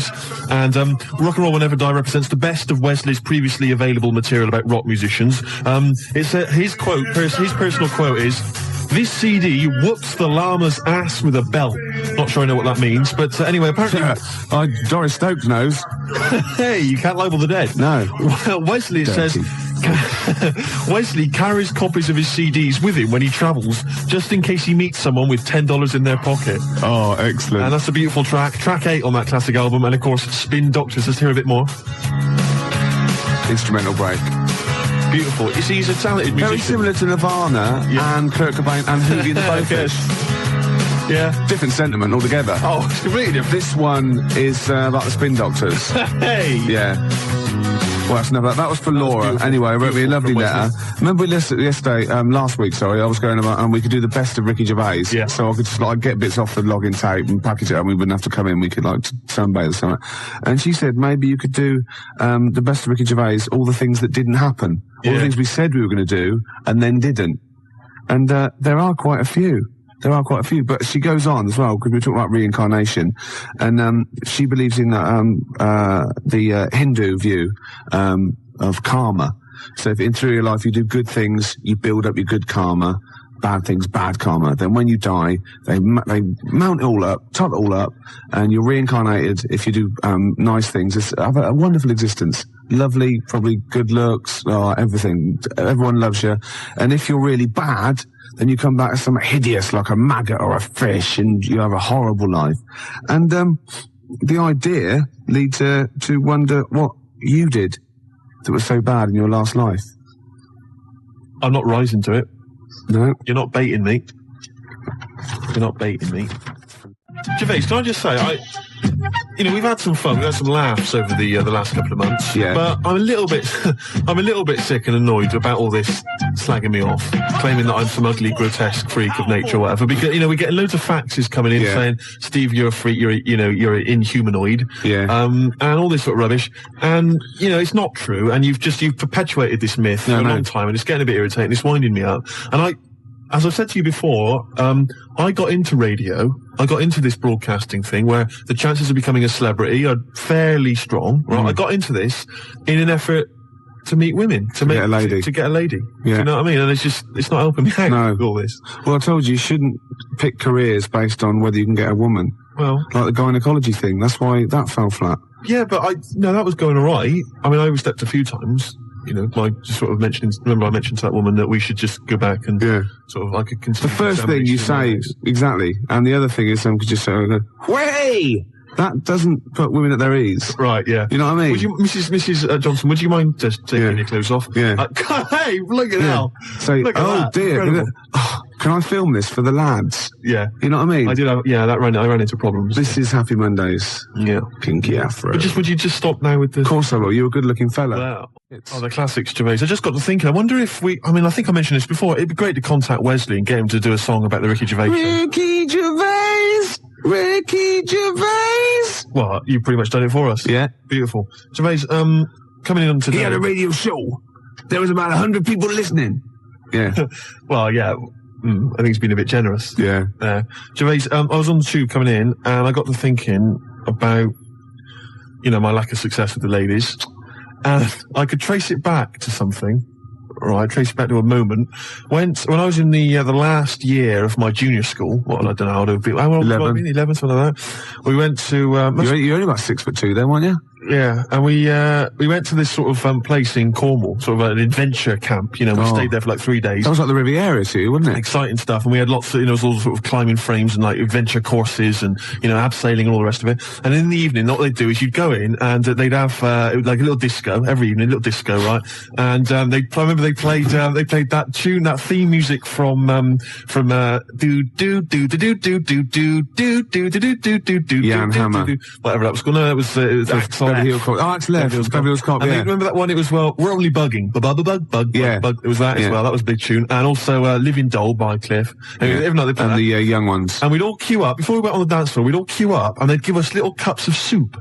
Don't know why. Little oxtail soup, I remember. It was quite nice. And then what happened was, I don't know, we must have been a bit older because the guys... Doris Stokes used to spike kids' soup with heroin. That's true enough. That is absolutely true. You can't libel the dead. No. And we must have been slightly older because all the kids, all the guys started to ask the girls, like, to dance with them, cheek to cheek style. It was the first time that this had happened, and suddenly I saw, like, girls and guys dancing together. Couldn't believe it, right? Yeah. But instead of asking a girl to dance, like any normal human being, every other guy was asking a girl to dance. I went round with a notepad, right? I went round with a notepad pretending I was a brain surgeon. How? I went round and said, I'm a brain surgeon. I want to analyse if you're mad so I can do surgery on your brain. And I would ask them a series of questions. How old were these girls? This, not just the girls, this was blokes as well, while they were dancing. Smooching or whatever, I'd go up to them. What did you think this would achieve? And say, can I ask you a series of questions? I'm a brain surgeon. And I thought it was funny. I thought it was you being charming. wacky? I thought it was charming and funny and wacky. I know, I meant to go, who's that funny 11-year-old freak, right, in the clogs and overalls? I wouldn't mind dancing with him. That's what I was thinking. Yeah. That's what I was thinking. Even sadder. I thought that kind of wit and zany charm would somehow... I'll stop you there, Steve, because you're boring me. After the break, some Beatles. I shouldn't be so blunt, should I? Yeah. It doesn't help, does it? Doris Stokes, right, is dressed like a dominatrix, right, and she's dripping hot wax onto the naked torso of Arthur Millard. Yeah, of course he is. Right, and he in turn is being pleasured, right, by Dusty Springfield. Oh, Dusty Springfield's not dead. What? You twat. Dusty Springfield's not dead. Yes, she is. No, she isn't. She is. Of course she's not. She's dead. Of course she's dead. Of course she's not dead. Who am I thinking of? I don't know. Dusty Springfield's alive and well. And playing with Arthur Millard. No, she's not dead. Oh, God. Well, excellent. Oh. It was going so well, wasn't it? Oh. I like the bit up until then, though. Yeah. I like the idea of her and Mullard. Well, that's all true. In a farm. We can't do that anyway. Still, see, you can't do that on the radio, talking about that sort of thing. I'll tell you what, though, if we're going to pick on a dead person, why pick Doris Stokes? I don't know. The one dead person you don't pick. I know. God. I'll have to convince her she's dead. But even in real life, she'd harness the powers of the dark side, so we don't really want her on our, She liked the dark side. Getting on our That was her backs. favourite. She's getting on our backs. Don't get me started on that. Oh, goodness me, it's just nothing but innuendo and libel. I don't believe it. We're in trouble now. In trouble. Oh, God. You should have picked someone like Scylla, who is dead. Yeah. Muff Shandy says turn it up. Earplugs are gay. Earplugs are gay. Hear what I say now. Earplugs are gay. Get them out the way now. Feel the need to make them bleed. My brain needs noise to speak. Mother. The new single by Muff Shandy. Earplugs are gay. But what I was going to go on about, what I was actually going to say is, I don't know if I can say the word twat. No, you can't. But when I was a kid and I first went to senior school, I started to learn all these swear words that I didn't know. Of course you can say the word twat. Right. You're not meant to. I started learning all these swear words, and I went home and I started using the word twat. I just thought it was a slightly stronger version of twit. Yeah, yeah. Just it's a bit tougher for some reason. Yeah. And so I used to go around saying that, and I'd go, my sister would say, "Stop ruining my Lego," and I go, "You twat." Yeah. And make your bed, Steve. No, you twat. I'd say to my mum, right? And I didn't realise what it meant. Right. And my dad, right, he didn't really know much about swear words, so he started using it as well. He started going, "Oh, you twat, Steve." And, do you want to clean the bath? No, you twat. And we just started using it all the time, right? Yeah. So then at school, Mark Johnson told me what it meant. Yeah. Right? Obviously, I'm stunned. I'm thinking I can't go around calling my mum a twat. Yeah. So I didn't. I just stopped using it. Yeah. Like that. Just stopped using it. But I didn't have the guts to tell my dad what it meant. Oh no. So he carries on using it, and to this day, we were driving along. He'll say to my mum, "Elaine, watch where you're going, you twat, you great big twat." And I just want to say to him, "Dad, don't say that to my mum, because she knows. Oh, she knows what it means." Oh no, but really? She's not going to say to him, Oh God. "Ron, would you stop saying that word?" Because Yeah. Same thing happened to me. My dad still says fouch. does he? Yeah. Oh, Felchin, talking of that, right? It's Doris Stokes. Yeah. She's got this huge 4 sailors Four and a sailors. big bucket and like a weight and warm jets and hurricane. So they haven't actually told you it's your last show? No, It's not official. Well, they wouldn't, would they? They'd be mad to. Yeah. They usually tell you, when you come off, they go, "That was your last show." I mean, See, I'm annoyed because if I'd known it was the last show, I'd have, led on something special. what, a buffet? Yeah, we could have a nice little buffet, invite round all the listeners, Yeah. into the building. Yeah. Could have probably squeezed them in the studio, in fact. I'd have thought so. Yeah. Got them all in, I could have put on something nice, probably like a ball gown or something We could special. have prepared the show. We could have... No, that was never going to happen. Stupid. Rome, do the jerk. Good advice. Yeah. See, not all rock and roll's just like bland nonsense. When in Rome, do the jerk. Shall I give it away? As it's the last show? Man alive. Yeah? What Shall I? a way to go out. Yeah. Giving away the autobiography of Doris Stokes. Voices in my ear. Incredible. Lovely. A paperback from what, 1972? I think so. I remember Doris Stokes was the medium, an elderly lady, about sort of 60, and she filled stadiums in the 70s and 80s. And the point was you went along, bereaved people basically paid a lot of money to speak to their dead loved ones. And don't forget Doris Stokes, the whore, because you can't libel the dead. You cannot libel the dead. Doris is gone. We're going to say what we want. Yeah, so that's going to... Apparently, she wasn't even very good. No. No, you'd pay your money, and she just used to lie there, nothing. You didn't even get a bit of a sort of contact with your elderly father, Pig. Yeah. She's helped to solve murder cases. She's filled the Sydney Opera House 3 nights in a row. Once she even had to convince a man he was dead. Brilliant. So, be thinking of a prize for that. I mean, the phone line's 0171 580 2000. Might be your last chance to give us a call. But you could win Doris Stokes, Voices in My Ear, the autobiography of a medium. Brilliant. By Linda Beardsley. You've really thought this through, haven't How you, does this that final work? show? How does that work? Beautiful. We're going to give away that grubby old tatty copy of Doris Stokes' autobiography. Man alive, we're really going out with a bang, Gervais. Okay, let's give some more stuff. We might as well let's give some of the good stuff out of the library away, the stuff we are not nicking. Let's just give away the XFM library. We'll go and get some stuff then, because I want some of it, and then we'll give the rest away. They could call in anyone they like. All right. Yeah? Just for the Hobbit, just for the Hobbit, just for the under Hobbit, just for the go on all the way, dirty boy. Just for the Hobbit, just for the Hobbit, just for the under Hobbit, just for the that's wonderful. Just for the taste of it. Diet Coke. An idea there. What? You played Nirvana, so I went in the library. Bloom. I've got a load of Nirvana stuff. Yeah. I've got Bleach, the Unplugged album, Insecticide. It is like someone reading French, isn't it? You don't know anything about it, do you? You don't know what you're doing. You don't know how important Nirvana were. You don't care. You don't know how to pronounce it. That's fantastic. From the muddy banks of the Wishka, whatever that means. What's that? Hormoning? Yeah. Never heard of it. And obviously, never mind. Cobain. I'll tell you something, Gervais. He's dead. I thought to myself, you've got Nirvana there. A lot of people have already got those. Yeah. What they haven't got A lot of people have. is this signed copy of Nevermind. You can't give that away. No, look, I'm reading on the inside sleeve, Chris Novoselic, Jesus. David Grohl, and Kurt Cobain signed that. Yeah. And I didn't get that from the library. That's from upstairs in the office. Yeah, well, that is obviously someone's personal copy, probably the boss's, so you can't give that away. Well, Gervais, I think the time for morals has long since gone. No, don't. Give all the rest away, because that's... Oh, come on. No, you can't give that away. That is someone's prized possession. I guarantee there's somebody out there that would put aside those moral questions and accept this.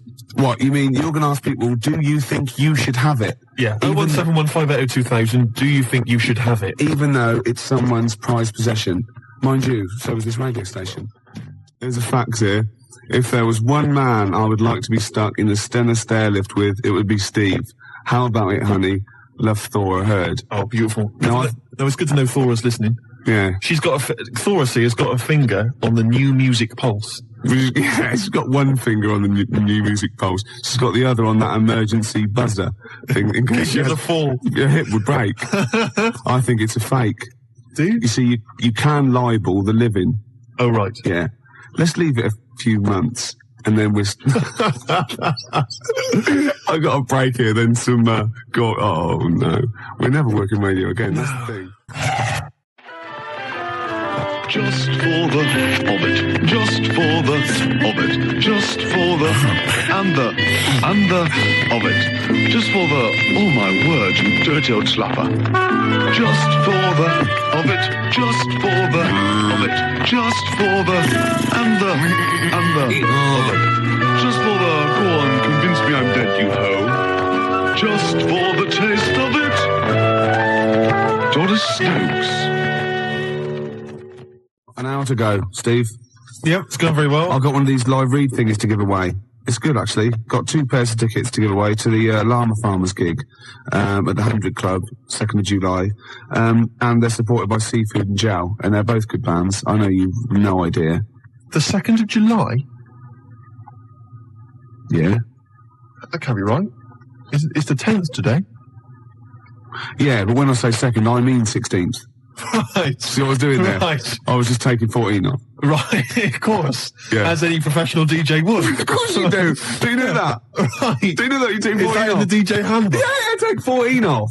Oh, right. So any date that you read out, or any number, Yeah. presumably, you always take off 14? Yeah. For any reason? Yeah. That's why people say, oh, Gary Crowley, he's 32.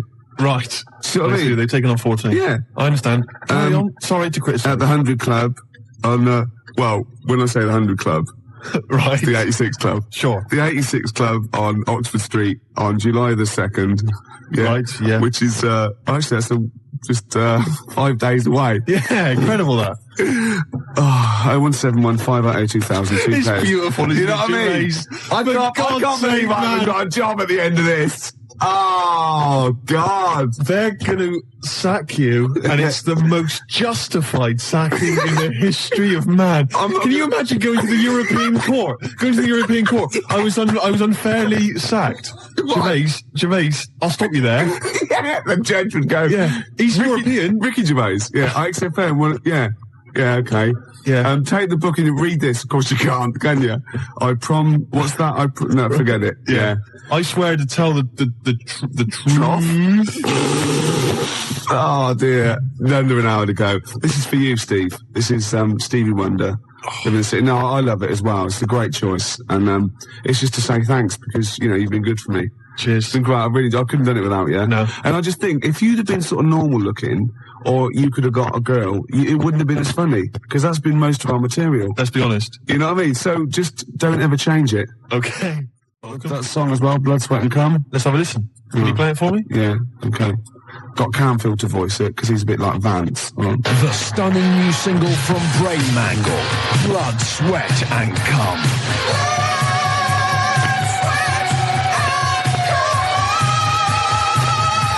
Blood, Sweat and Cum by Brain Mangle. Out now. It's a change of career, isn't it? Be beautiful. Do you know what I mean? That'd be great. Keep the profile up. You'd be something for you in it, I reckon. Oh, really? Well, I don't know. drummer? Well, a lot of those heavy metal videos have people sort of, kind of ugly creatures. I was going to say, like Metallica, they have like things that sort of like morph into you.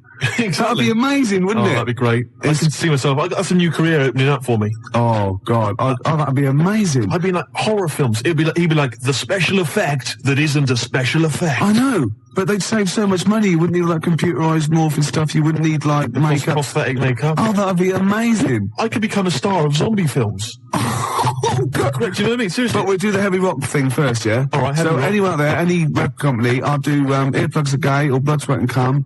Just whack down a verse, right? And Steve's in the video. Yeah. We're laughing. Thanks for the card. Oh, you got it then. How old am I then? 37. Yeah, I know. 37.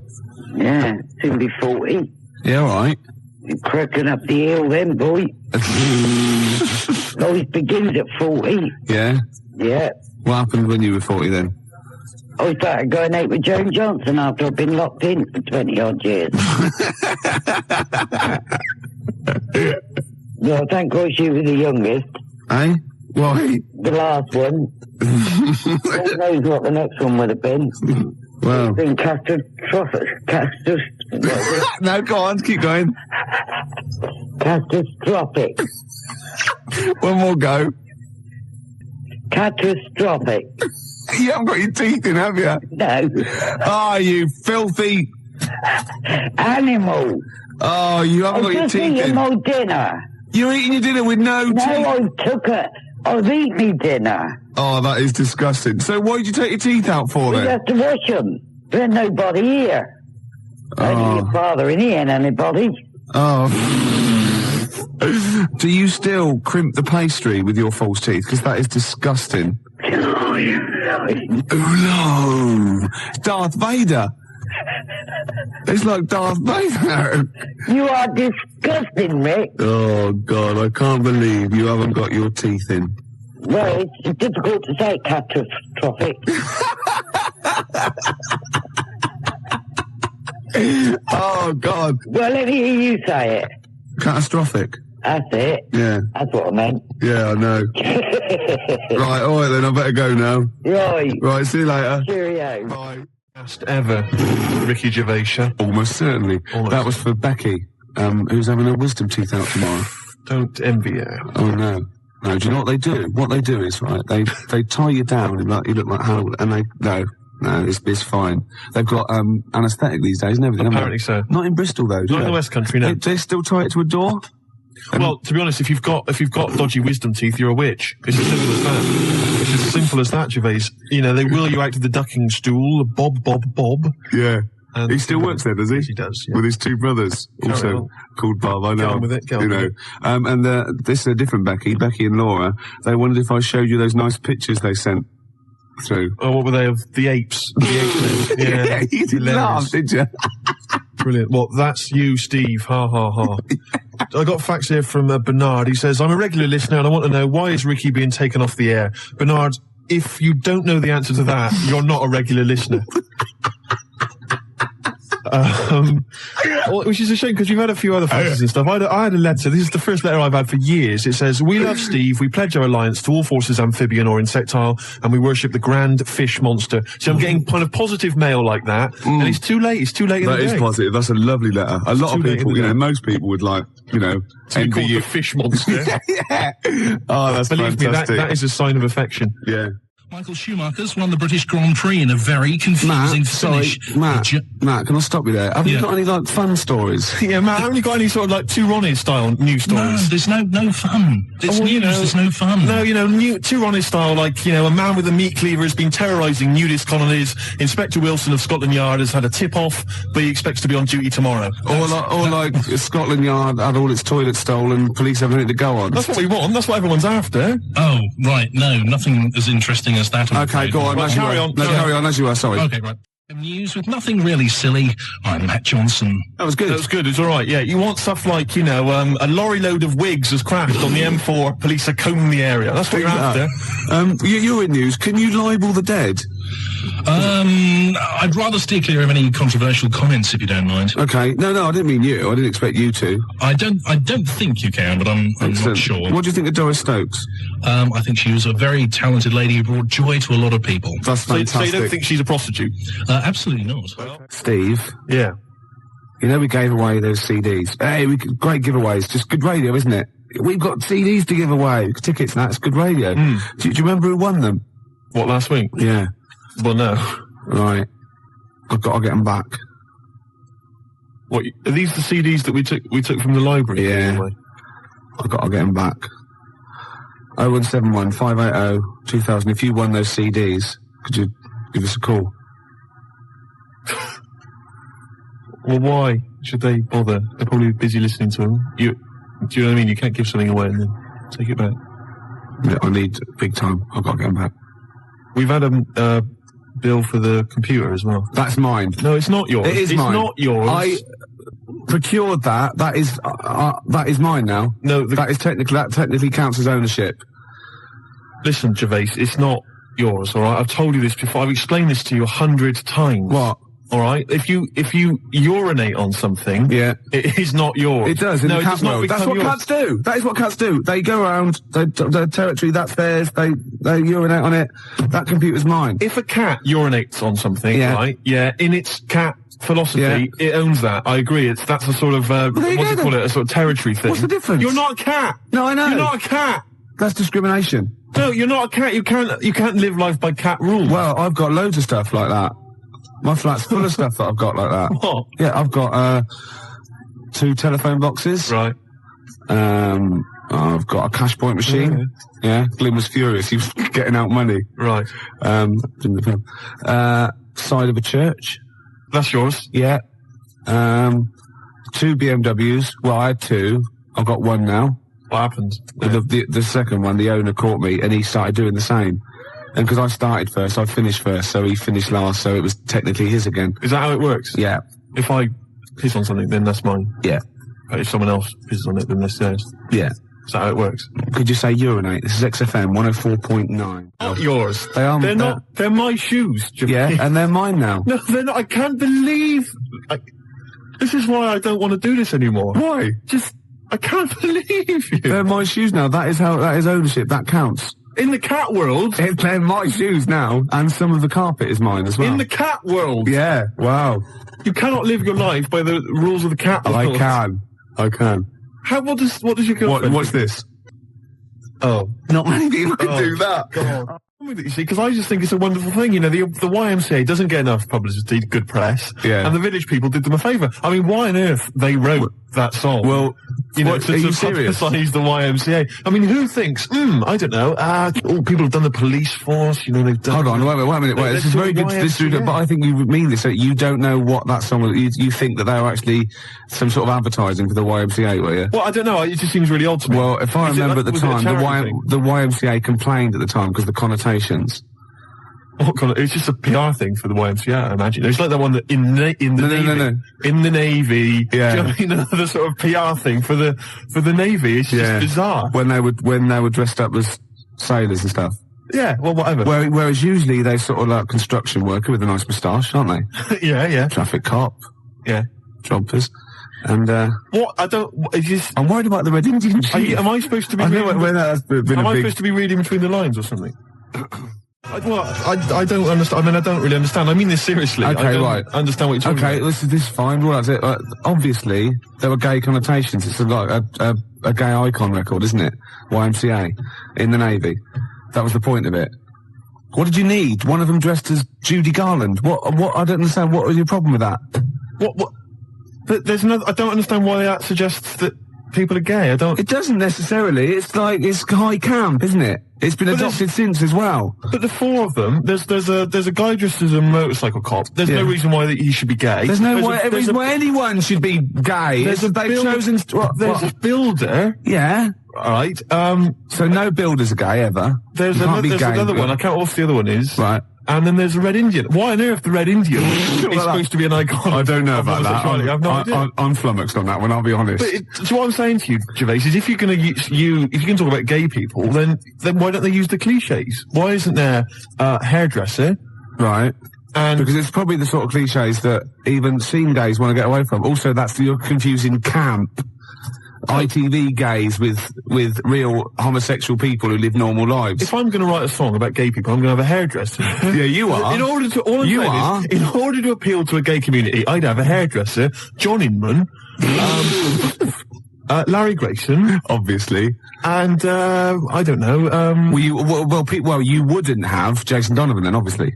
Because he's not. So you wouldn't have him, would you? No, I wouldn't have Jason Donovan. No. Well, I wouldn't have Philip Schofield.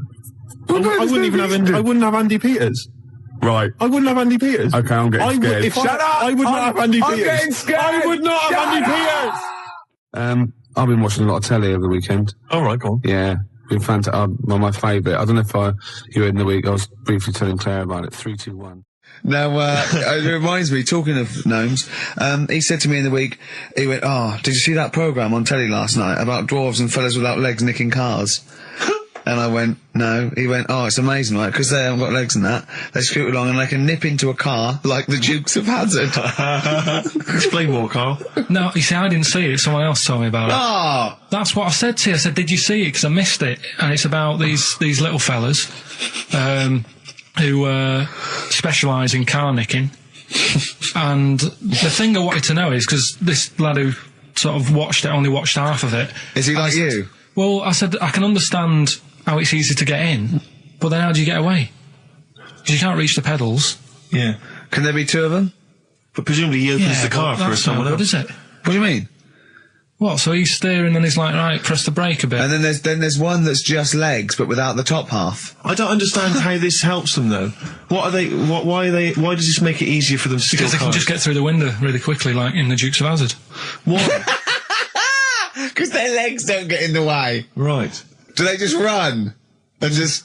But what do you mean the window? I mean, what? So someone's driving along. No, I didn't see it. And This is leaves why the I'm window asking open? you. I didn't see Do it. they leap in when there's someone still driving the car? I don't know. Well, there's too many things left unanswered here. I can't go Maybe over someone's seen Christmas it and they and can not know. email in. But that's sort of... This panicked you anyway, I imagine. I bet you were gutted you missed that programme, weren't you? Well, I'm interested in stuff like that. Because I like learning, which gets us on to educating Ricky. Oh, excellent. We've had a good year of stuff, teaching We have, stuff. well, yeah, I've learned a lot. Can you remember any of the Of course I highlights? can. There was a deaf girl and she hit her head and she could hear. Yeah. There was also some people who ate tomatoes thought they were poisonous on lead. There was also a doctor who gave a blood transfusion with some parrots from the pet store. Yeah. Because the doctor in America, and it was the olden days when the lines were bad, said give him his parents' blood, and the doctor this side thought said give him some parrot's blood. So that was true, and that educated me. That was fact. What have you got for us? Well, we've only got two, because I've taught you about jellyfish today, that we need them, so we've only got two things to go at, and I give them a little headline so you remember them to make them snappy. The two headlines you've got, what a catastrophe. Okay. And the second one is, well, you'd think it'd be Bughead, wouldn't you? What? Well, you'd think it'd be Bughead, wouldn't you? You'd think it beat No, you'd think it'd be... Yeah. You'd think it'd be Buggered, wouldn't you? Bughead. Bughead. This can't be. If this is anything with a bug living without a head, I'm not interested because we've done it. All you've done is fun. Let's just do what a catastrophe. So it is that. Do I do that one first? Which one are we No, doing? do the bughead one. Right, well, the Bughead one. Well, we've talked a lot about animals and that, haven't we, without heads. Surprisingly, we have. I think a disproportionate amount on it. If you're a new listener and this is the first time you listen, you'd be surprised. Yeah, we've done all that. We've covered worms, the way if you cut their head off, it grows back if you don't cut too high above its neck. We've covered The chicken. the fella who blinked. Yeah. I can't go into it again. Right. Let's not go into it again. We've had the chicken with no head that lived for 8 months. Yeah. And we've had And we've had the cockroaches. cockroaches living for a week without an egg. Right, okay. Well, it's a bit more on the cockroach front, really. Right. They've found, right, that if you get a cockroach and you cut its head off, right, and then you find a cockroach that's still got its head, but it hasn't got any legs, Right. right, it's not over for both of them, right? Because what you can do, you get the one that's got the legs, Right. with no head, sort of running around, get the one with the head, sit it on top of it, Right. get a little tube. Okay.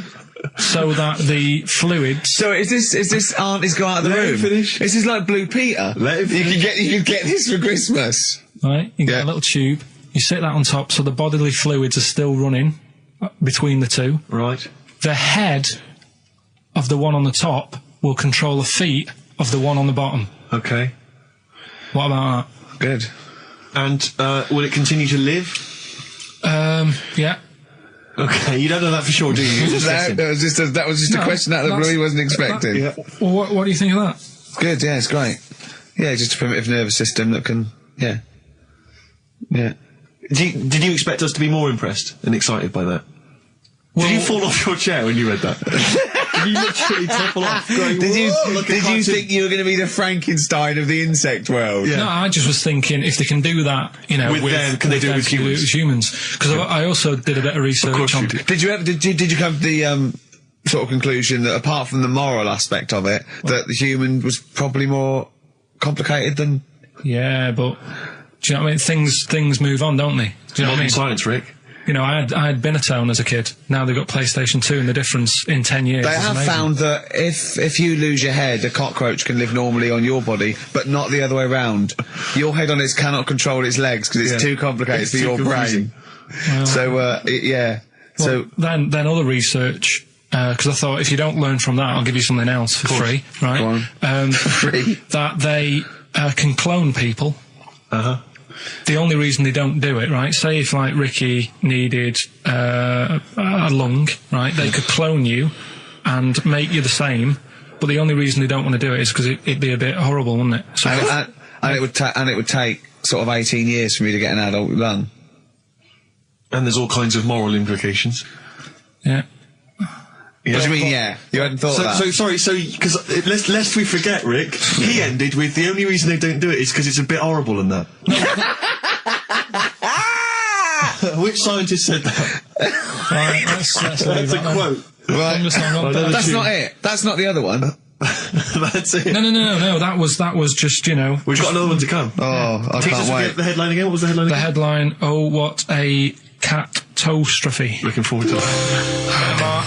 Yeah, a bit more counsel. This is from his covers album. This is called Snowbird. God. Here's the first one. And they're not fascinating, Karl, but I'm just interested on your take, really. Yeah. What do you make of Cilla Black quitting Blind Date after her husband sent a message from beyond the grave? Are you familiar with the story? I didn't know that. What's that? She went to see a medium, and supposedly her husband passed on information through the medium, which was incredibly vague, but persuaded her to quit live on air. Well, it's about time, isn't it? If even dead people are saying, enough's enough. But I'll tell you what, though, talking about ghosts and that, do you know how I'm into them? Yeah. Right? How weird do you think this is, right? Well, it's not true. Before you say it, play a record. No, go on. Go on. Right, it's this woman. I don't even know if it's ghost, really. It's just a bit weird. Sure. Yeah, sure. There's this woman, and she's not a woman, she's a kid. Sure. Okay. Sure. She's walking down, like, a street in her area. It's a nice day and everything. Everything's normal. She's walking down, and a woman comes up, cycling past, right?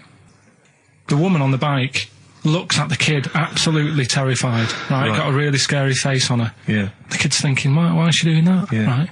So anyway, she thinks nothing of it, goes, you know, I think she was playing in the park or whatever, goes and has a nice day. About 15 years later... Oh, right, yeah. She's, I don't know, I think she was going to work, right, on a bike. She was riding her own bike. Riding her own bike. Cycling down the road. Oh, yeah. Looks at the kid. That's the thing that happened, like, 15, 20 years ago. Right. It's her on the bike looking at her as a kid. Right. Not another child. No. So it's her. She's seen herself. Karl? I mean, I don't know where to start. Firstly, where's this information come from? But, I mean, why do you ever... I mean, I don't know what part of that you think can be true. I mean, honest, I'm speechless. I don't know what to say. What are you talking about? Bit weird, though, isn't it? But it's not true. It didn't happen. Nothing happened like that. She said it did. Well, she's wrong. She said she saw herself. she saw herself as a kid, didn't she? Did she carry on riding and as an Puff? adult when she was a kid. Did she stop and talk to herself, or did she ride on by and think, that's a bit weird, there's me as an 8-year-old. I won't stop, I'll be late for work. Yeah, if I'm late again, the boss said he'd be in trouble. Yeah. Oh. Well, And where is this information? Did it happen to someone you know? No. You overheard it on the bus? No, it was in the 14 Times. Oh, right. Well, Okay. that's the answer. Good. We've Okay. got to the bottom of that. Right, good. Acid. I would sort you out with some science. Brilliant. I forgot the puns in mine, didn't I? I forgot the puns. Go on. Right, so, you asked to sort of be taught some science and that last week after being taught about war, so, did some research. And, there's a few things, I think we'll just cover one of them now. Go on. We talked a lot about hairy kids. We have I discussed that a love lot. the fact that Simon Sharma has never started a programme like that. The Jacobites. We've talked a lot about hairy kids. Go on. It's a little bit, I mean, it's not your traditional science stuff, but it's still interesting and it's a little bit, it's still... Yeah, we talk about hairy kids. We have disproportionately, honestly. I think this show's talked about hairy kids more than any other radio show. Well, it's one that... Sorry, I noticed both of you there dropped the H, or the H, or however it's I pronounced. had to, 'cause So it's airy kids, means yeah. hairy. Yeah. Hairy children, not Yeah, sort of airy, kind of light-headed or... Yeah. Well, there was the case of the one who lived in China. Yeah. And, Which was weird for 2 reasons, wasn't it? yeah. Well, go on. One was like, he was covered in hair. That's already weird. And the doctor sort of checked him over and said, well, yeah, he is hairy, but he's quite healthy apart from he had a little bit of eczema and a boil. That was the main bit of the story, wasn't it? Yeah. But this one, right, we have sort of talked about it, and you weren't having any of it at the time. What? This next bit of science I'm telling you about. Go on then. Right? Remember when I told you about a lad who was living at home with his mum and dad, right? Everything's, normal life, go to school, that sort of thing. Yeah. Then, I think his mum and dad had an argument, and it kicked off a bit, and he thought, I'm sick of this. It's happening all the time now. They kept having arguments, so the kid ran off into the woods. Mm-hmm. Oh. Yeah. Right? God. Now, he left, he went and ran in the woods, and he ended up living with some monkeys. Right. Right? And he thought, this isn't a bad life, there's no arguments going on. Sure. He was getting on with them. And the weird He loves thing bananas. is, this is where the science bit comes in. Oh, Sure. He grew a load of hair on his body. That's not true. It's not true. It is true. It's an acquired characteristic. I bet someone will back me up on this. But no, you can't. You can't grow hair like that. You might get a little bit more down here. They might the erectile tissue might, they won't fall out as much. That would, but you don't actually grow a big mane if you're cold and you're a human. Well, he did. This lad did. I know it sounds a bit strange and that, but he was living with the monkeys, and because it was cold, his body reacted to it. Listen. He was no hairier than he would have been if he was walking around naked on a cold day, with or without living with monkeys. The fact that he was living with monkeys makes no difference. No, I know, but I'm trying to get, picture it in your head what it's like. Although Mickey Dolenz was always pretty hairy. Right? So he was living with them, and he went into town or something one day Oh, yeah. to get some food, and the people there were like, hang on a minute, that isn't a monkey. He went in naked. No, he was there covered in hair. Yeah, but naked, but covered in hair. So it was decent. It was. Yeah. But they that was a weird thing. They thought it was a monkey in the shop. And then So presumably he had a big long beard as well, because he couldn't shave, could he? No, he just covered. He looked like a monkey. And they were happy to serve the monkey, were they? There's a monkey, he's How did buying he a walk? newspaper and How some did he milk. walk? How did he walk, Carl? Did he walk upright or whistling along? The picture that I saw on the internet, he was on all fours, but I don't know if that's when he was running away after they'd sort of, realised he was a kid. But this was a picture. So he was a kid as well. He wasn't even like an adult with a beard. No, he was a kid. Brilliant. And The beard kicked in a little bit. So earlier. listen, so the Go on. people caught him. You're an idiot. The people caught him, shaved him, right? Got it all off, didn't grow back again. Right. It You're grew. an idiot. Well, like I say, people will have heard this story or read about it. You're an idiot. And they'll email in. They don't let me down. And they'll agree that you're an idiot. No, they'll have seen the story. You're an idiot. So that's a little bit of science. You're an idiot. Libertines, Time for Heroes and XFM 104.9. Right, okay, so have you got anything that is science as opposed to nonsense? Well, Kid went off with some monkeys, grew hair, came back, shaved him, it didn't grow back. I mean, just think. Right, something else. there's a few things I found. Yeah. There's a fella Oh, God. who had hiccups for 69 years. That was a bit annoying. Yeah. Yeah. There's a dog with the wig that we've discussed. Imagine if you just tuned in. Yeah. There's the dog with the wig that we've already discussed. Did we discuss that? Not really. Did I not tell you what he said? I did, didn't I? Yeah. Oh, yeah. What else have we got? Well, there's something here that you sort of know. Is this going out live? Yeah, this is happening, right? Right, go on. But remember when you talked about sponges? Yeah. If you get a red sponge and a blue sponge. You liquidise them, pour them back into a tank. After a few hours, they know which was which, and they reform as a red sponge and a blue sponge. Yeah. Yeah. I thought that was weird when you told me. Yeah. Looked it up, did a bit of research. Yeah. Thought that's sort of sciencey. Yeah. You can do the same thing with a mouse's brain. Okay. Explain a bit more. No, you can't. If you get a dead mouse, Yeah. put its brain into a blender, blend it up, leave it standing for a bit. Making that up, aren't you? You're confusing this. You've watched Nigella Lawson make some sort of pudding. No. What do you mean? It won't work with the brain. Well, it does with I mean, not human brain. Don't be trying that. Although, no, a mouse one, a mouse one. And what happens? It sort of reforms, goes back together again. No, because apparently it's made up of the same stuff as. But it doesn't, does it? Because if it's dead, if it's a dead brain, the cells can't act anyway. The fact the sponge is that it doesn't kill the cells, it liquidises them, it doesn't kill the cells. Yeah. So it couldn't be a dead brain anyway. It would have to be a live brain taken out from a live mouse for the cells to be getting oxygen and working and being sensitive to each other. And that, I don't see how that could work like it does in sponges. I mean, do you know what I mean? You're not a scientist. I've just sort of read it and gone, oh, that's interesting, I'll tell Ricky and Steve about it. Yeah. You're quizzing me as if I've come up with it. Yeah. Someone else has done it and said it works. Sure. So I'm not... Do you think ghosts are behind it, or do you think there's a scientific explanation for it? No, it's just one of them weird things, isn't it? Yeah. So that's what you sort of science covered for this week. Well, that was another barnstorming feature from Karl Pilkington. Is that it? Is that the two things you got Thanks this very week? much for that. Well, I mean, There's nothing behind them. Do you know what I mean by this? There's not like a weight of intellect behind these facts. Why don't you make that your science project for this week? Find a dead mouse somewhere, Karl, and a blender. We'll bring that in next week. We'll do it live on air. See what happens. Oh. Well, do you feel sort of let down a little bit sometimes with our reactions? Well, what are you expecting us to do? What are you expecting us to just like look at you, open-mouthed, staring at you in awe? Just like, oh God, yeah, where did you find that out? And like, Yeah, but we know. never tell us. We know where you found it out. You looked on the internet and a strange homemade website by a maniac somewhere, who puts on stupid things that he heard through Chinese whispers.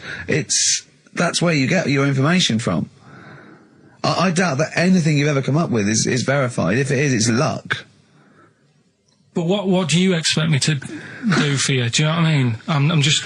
I'd like to know what the source of the information is. I'd like it to be, a research study by the University of Columbia, rather than, a guy who calls himself Mr. Pickles. On a website somewhere. www.lunatics.com. I mean, oh God. Some kind of evidence, do you know what I mean? I must warn you now, you know that Steven Spielberg thing's coming, Taken? Yeah? About alien abduction. When you watch it, just remember this, it's not a documentary. Okay? Alright. Alright? You remember E.T.? We were discussing that earlier. You know that's not fact. It's actual fact. Brilliant. Black Star Radiohead from the Bends on XFM 104.9. Rick John has emailed in. Yeah. It looks here like he's maybe trawled the web himself. I mean, I don't know if people just immediately leap onto the web every time Karl says something in his defence. I think our listeners are always on the web. Yeah. Anyway, he seems like he's reprinted here a news story, which seems to confirm Karl's monkey boy story. Yeah, what was the news Doctors story? baffled by boy 6 covered in ape-like hair. Doctors in Kazakhstan are baffled after finding a 6-year-old boy covered in ape-like hair. Yeah. The boy, called Ablay, was found in a remote mountain village close to the Chinese border. He's covered in thick hair from head to toe and has an oval-shaped skull.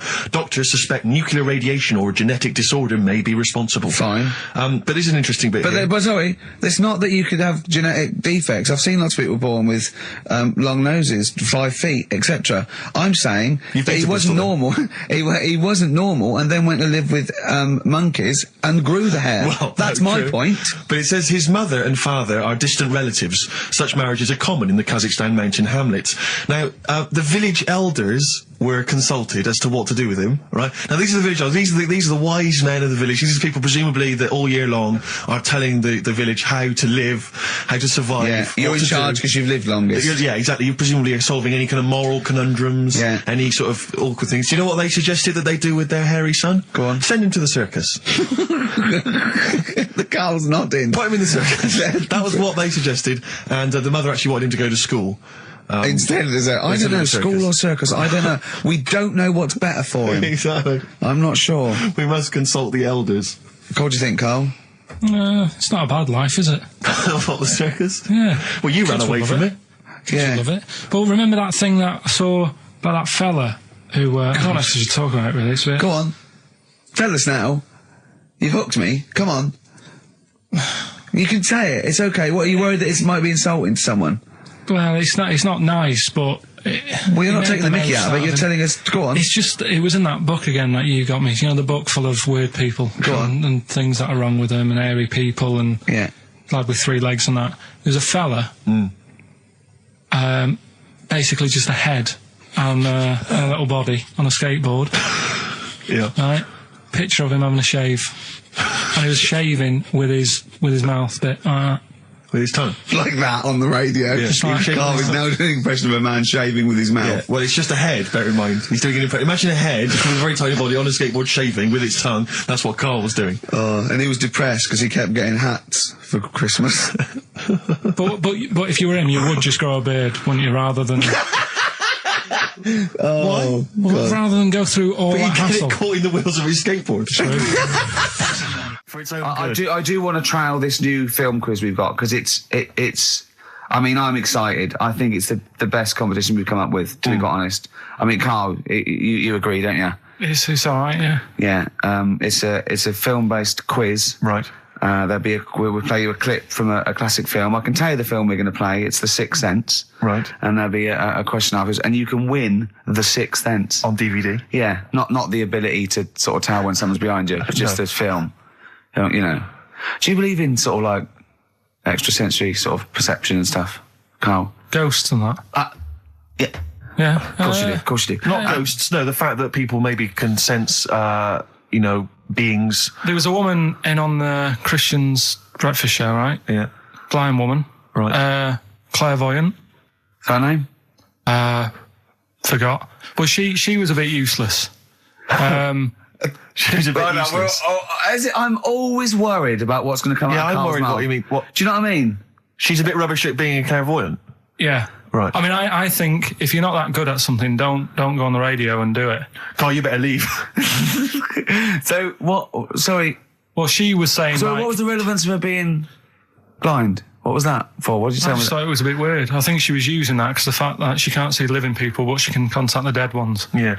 This I'm is like- so sorry. This is XFM No, but I'm 104.9. just- Once listen to again, you. Karl's opinions do not necessarily reflect anyone. Those of any human being. Any other person alive today. Sorry, Yeah, Karl. but So listen. how did she demonstrate her clairvoyance? Right, And why was it not very convincing? She was sat in the chair you're at, right?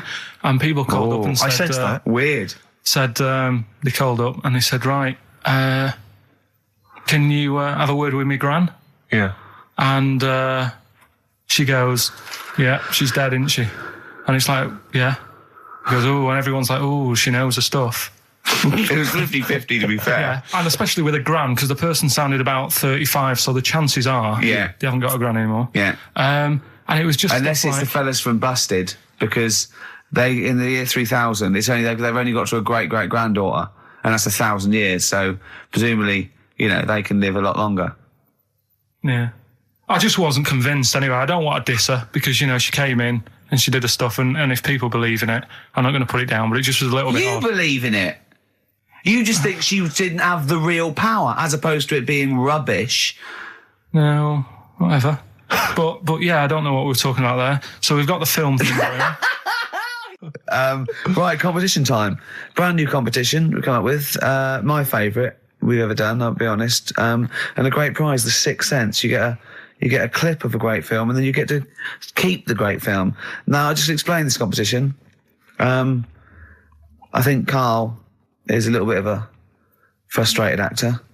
And so, by the power of technology, Karl takes the role in a film. And there's a question about it afterwards. This is a scene starring Karl Pilkington from The Sixth Sense.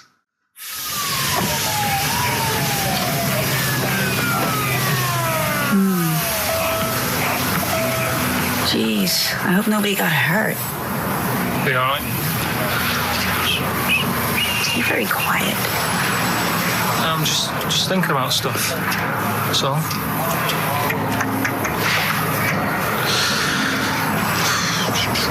You're mad I missed the play, aren't you? A little bit annoyed, to be honest. Went down a storm playing the drums in Little Donkey, but your loss. I'd give anything to have been there. Well, you wouldn't, because you didn't. But like I say, it's your loss, isn't it? Anyway, I'm just quiet because I'm thinking about stuff, like I said. Right? I'll make a big deal out of it. What is it? Well, I was just thinking, what would happen, right, if you put a chameleon on a mirror? How would it handle that? It's a bit weird, isn't it? Oh, you're scaring me. That's scaring you. This'll scare you, right? The other day, saw two old men sat there having a Twix. You never see that, do you? Old fella having a Twix. You see ghosts, Cole? No, just the old fellas having a Twix, but... They talk to you? No. They tell you to do things? No, because they were too busy eating, but... What's that got to do? What are you looking like that for? Do you think I'm some sort of freak or something? Is that... I would never think that about you. Well... Ever. No. Got it? All right. Well... Well, it's a very chilling scene, that. That is great. Oh, that is fantastic. It's a very spooky scene from the film The Sixth Sense. Rick, I think you've got a question. Well, yeah, I mean, Karl played it wonderfully there, the role of the child that sees weird stuff. But who played the original role? What was the name of the child actor who played the original role? It's email only, ricky.gervais@xfm.co.uk. You can win a copy of The Sixth Sense. But I think we can probably play it again later for those that missed it or those that caught the tail end or those that need another reminder. Yeah, you got to get your, it's 15, 20 minutes, get your answers in. We'll pick a lucky winner and then we'll play it again because I think Karl can go to Hollywood with some of the things I've seen there. Absolutely stunning. Absolutely stunning. ricky.gervais@xfm.co.uk. I'm going to play a track now. We tried to play it a couple of weeks ago, but the jumped. So I got a new CD of it. It's Papa Garcia, and this is Natalie and Nusi. Letter to Hermione. David Bowie of Space Oddity album. XFM 104.9. See, I don't know where. I thought you'd sort of learnt a little bit, Karl, what is an interesting fact and what might just be a mentalist online. Do you know what I mean? Do you know what point we're making here? Why the truth is so much more even a little bit, even something that's just, mild, but is definitely the truth is so much more interesting than just wish fulfillment of truth. To me, if it starts with there was this ghost, right? It's not interesting. You could say anything. There was this ghost that could turn custard into wine. It doesn't matter. There was this ghost that had 9 heads. Doesn't matter.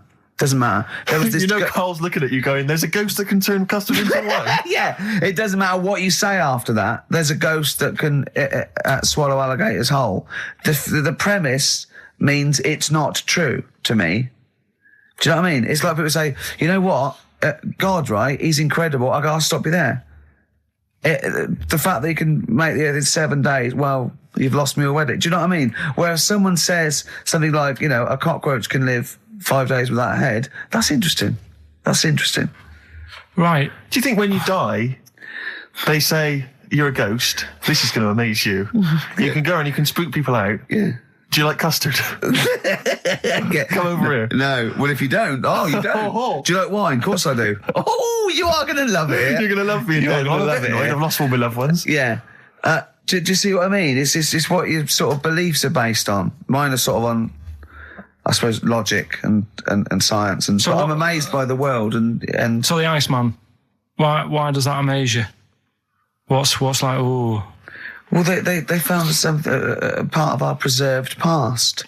You know, it's interesting. Again, I'm amazed by anthropology and evolution. Yeah, it's just that line on its own like that. You know, they found an Iceman is great, but then it went on, and it's going on about, you know, they've had to get different people involved to find out how old it was. Because first of all, the story started off right, an old fellow on holiday somewhere. Where did they find it? In Sweden or something? And he was walking in the hills. And he was walking in the hills. In heels? Was he a transvestite? In the mountains. Oh, right. In the hills. Yeah. Yeah. So he's walking about, and he sees this body in the snow, and he thinks, oh.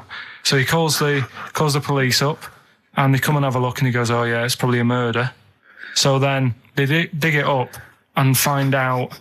He's got hold of a spear in his hand. Right, and he's dressed like Fred Flintstone. Yeah. Right. And they realise it's probably not a recent murder. Right. His knuckles are dragging along the floor. He's a Neanderthal man. They think, hang on, Karl Pilkington.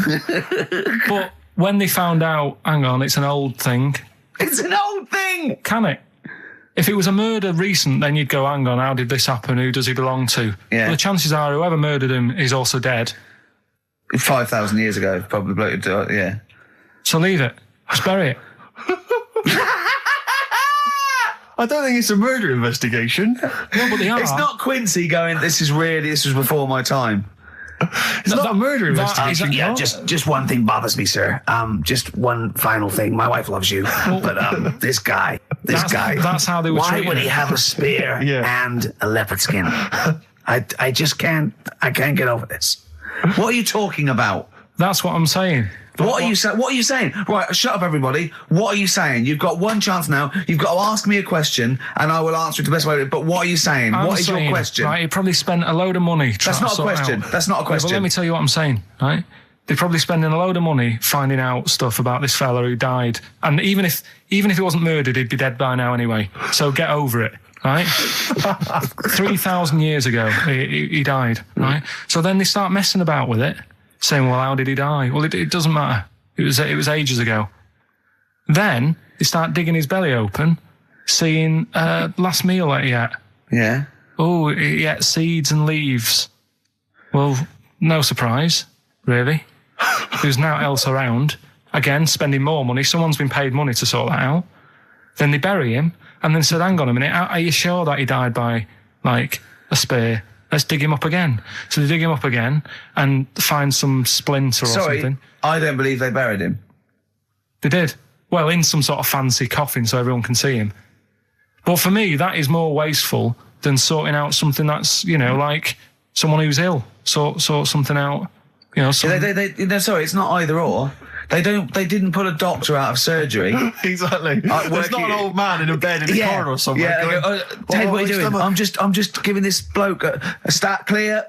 No, look, we found an old fella in a skit. Okay, you take over. It's not either or, Karl. What are you talking about? It's scientific research. But don't you see why this is fascinating? It gives us an insight into how we lived 3,000, 5,000 years ago. That's an incredible historical document. I wonder if it was your equivalent. I wonder if he was like the Karl of the time, and there's people, ghosts now through there going, "Oh God, I don't believe it." They've dug up Karl.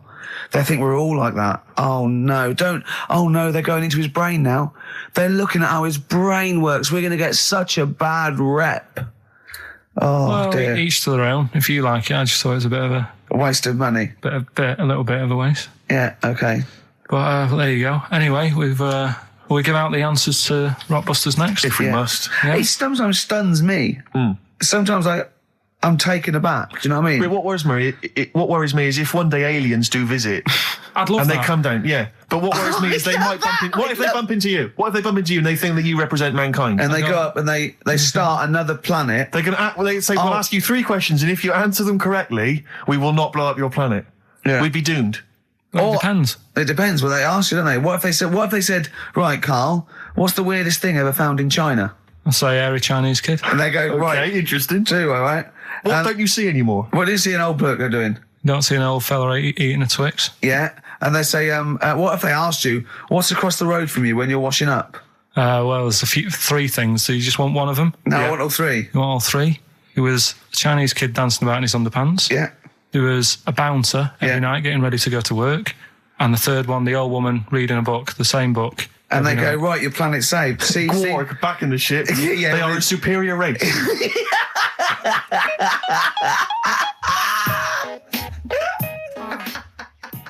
I just always find that thing that if, you're used to living with someone, one of you will go, let's go to bed, then you'll go, all right.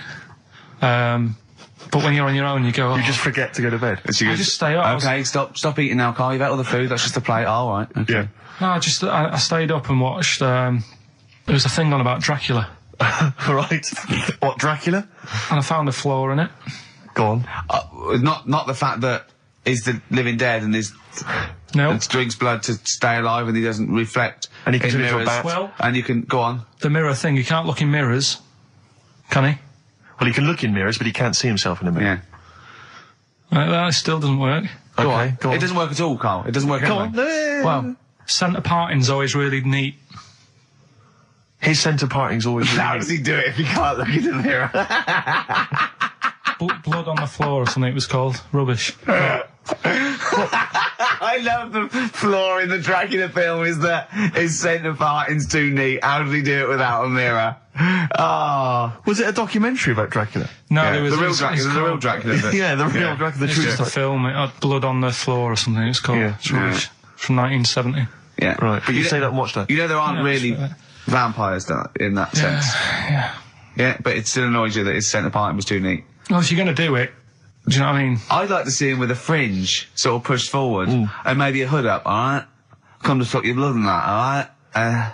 Yeah, just bits of tissue paper all over his face where he's cut himself shaving. I can't see bloody mirrors annoying me, alright? I'd love to see that. A little mank Drac. That'd be great, wouldn't it? Well, that might be a film that we do in our movie. Mancula. Just getting onto that. Mancula. Count Mancula. Alright? You got any rave music? Got any Oasis like that? That'd be brilliant. He came from Manchester. Please welcome Mancula. Alright? That'd be great, wouldn't it? His hair's a mess. Well, I can't see in the mirror, can I? I told him about this thing. I don't know if any of you out there know about this, but there's an experiment they did in the 50s, a clinical psychology experiment where there's your 2 hemispheres of the brain, okay? They're joined by a thing called the corpus callosum, right? Which is just a little flap of skin, like a little scarlet lead that joins your 2 hemispheres. And what they did, they cut that in half, and they thought it was a cure for schizophrenia, but what it turned out to be, or epilepsy, I think, I can't remember, was that your 2 sides of your brains didn't function together. You couldn't get information. I was telling Karl all this thing, and one of the things I told him was that they did it on a monkey, and it fought itself over a nut. Like its right arm was connected, by its left lobe of the brain, and it was fighting over itself. And Karl went, instead of like thinking this is amazing experiment, he went, would it have been happy if you'd given it 2 nuts? Yeah, I know. Well, you started off by explaining, and I remember you mentioned, because I was watching the 2 of you as you were describing it to me, you said, of course, one side of the brain deals with symbolism, and as you said the word symbolism, I noticed Karl drift away from looking at you, pick up his mobile phone, and start pressing buttons randomly. And I thought it was the word symbolism that got him. And I noticed it took you just a moment longer. And I think the first thing you said was, when did I lose you? Yeah, I knew I'd lost him. It's extraordinary. And he doesn't even try to disguise it. I think I said nomenclature at one point as well. Right, yeah. And I knew I was dicing with death there. Yeah. But, but I told you, tried to look it up, didn't you, on the web? You didn't find anything about it, did you? The spelling of it's, what is it again? What's the word? Corpus callosum. Yeah, so I couldn't do it. No, it's no point. Don't bother. Give up. Don't bother. So if anyone knows any interesting facts about that, yours hasn't been cut in half, has it, Karl? That would, again, might explain something. I'll tell you what we will be talking about later. I don't know if you're sort of aware of them, Steve. Go on. Bonobos. Oh, I don't know much about bonobos. I told him about, he was looking for stuff. I said, put in bonobo. He was having no luck with chimp. And they're a form of chimpanzee, but, they're even closer to us, evolutionarily speaking. They've got their social, groups are more like ours. They're more intelligent. And he was loving it, weren't you? So is it human bonobo Karl? Is that how it works on the evolutionary ladder? Chimp Karl. Yeah. Talking about him. So we're talking about bonobos. You're excited about that? Yeah, That's coming up in Monkey News? No, I think it's a bit of a monkey bonus.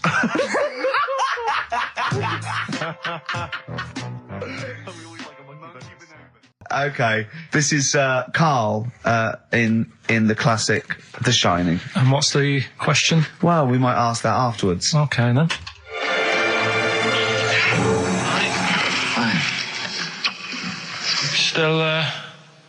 Still trying to write the book then? Yeah? Yes. Good. Funny, someone told me the other day, weird thing about a typewriter, the top row of letters, the longest word you can write is typewriter. I'll just show you. That's weird, isn't it? It's just the typewriter being... You're not in the mood, are you? You're in one of those grouchy moods again, that you get into when you're writing. I'm not being grouchy. I just want to finish my work. Yeah, it's just being a bit funny, a bit offhand and that. Let me explain something to you. Go on. Whenever you come in here and interrupt me, you're breaking my concentration. You're distracting me. And it will then take me time to get back to where I was. Understand? Yeah, but I just was coming in to try and cheer you up, I'm full of ideas as well, if you're having a problem coming up with stuff, got loads of ideas you could write about. The other day I read about this airy Chinese kid. What do you want me to do about it? No, it's just that it could make a good book. Do you know what I mean? Sort of following round. That's swell. Well, I'd buy it. But if you don't want to know, don't bother doing it. But, do you know what I mean? It's just airy Chinese kid. It's weird because they're not normally that airy over there. Yeah, this kid cakes in it. But if you don't care... I wouldn't touch one hair on his goddamn little head. You won't have to touch any hair on his head. Like I say, he's covered. Leave the head alone if you want. Touch his hands. He's totally... covered in it, but... I love the little son of a bitch. Well, don't go that far. You haven't met him, but I can sort it out. I'd do anything for him. I don't think you'd expect that much. Just take him to the barbers 3 or 4 times a week. He's a good little kid. In fact, I'll do it. I think I'll write a book on him. Yeah? Do you think you can handle that? Yeah. You're not too busy, are you? Well, I'm pretty busy. I've got to sort out some monkey facts for the show this Saturday, but I reckon I can still... Why don't you start right now and get out of here? All right. I will. If you're going to be like that. Couldn't borrow a pen, could I? See you later. There you go. Haunting stuff there. Karl Pilkington in The Shining. In the film, Jack Nicholson goes crazy because the suggestion is he's maybe possessed by demons that maybe are in the hotel.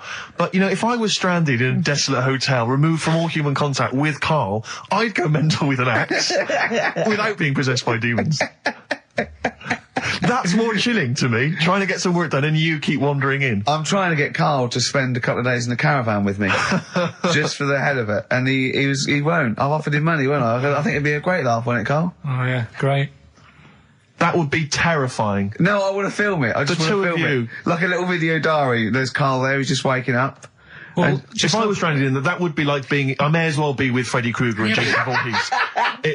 That's more scary. The thing is, Ricky doesn't mess you about as much as he messes me about. No, you see, you've given him an inch. You've given him an inch and he's taken a yard.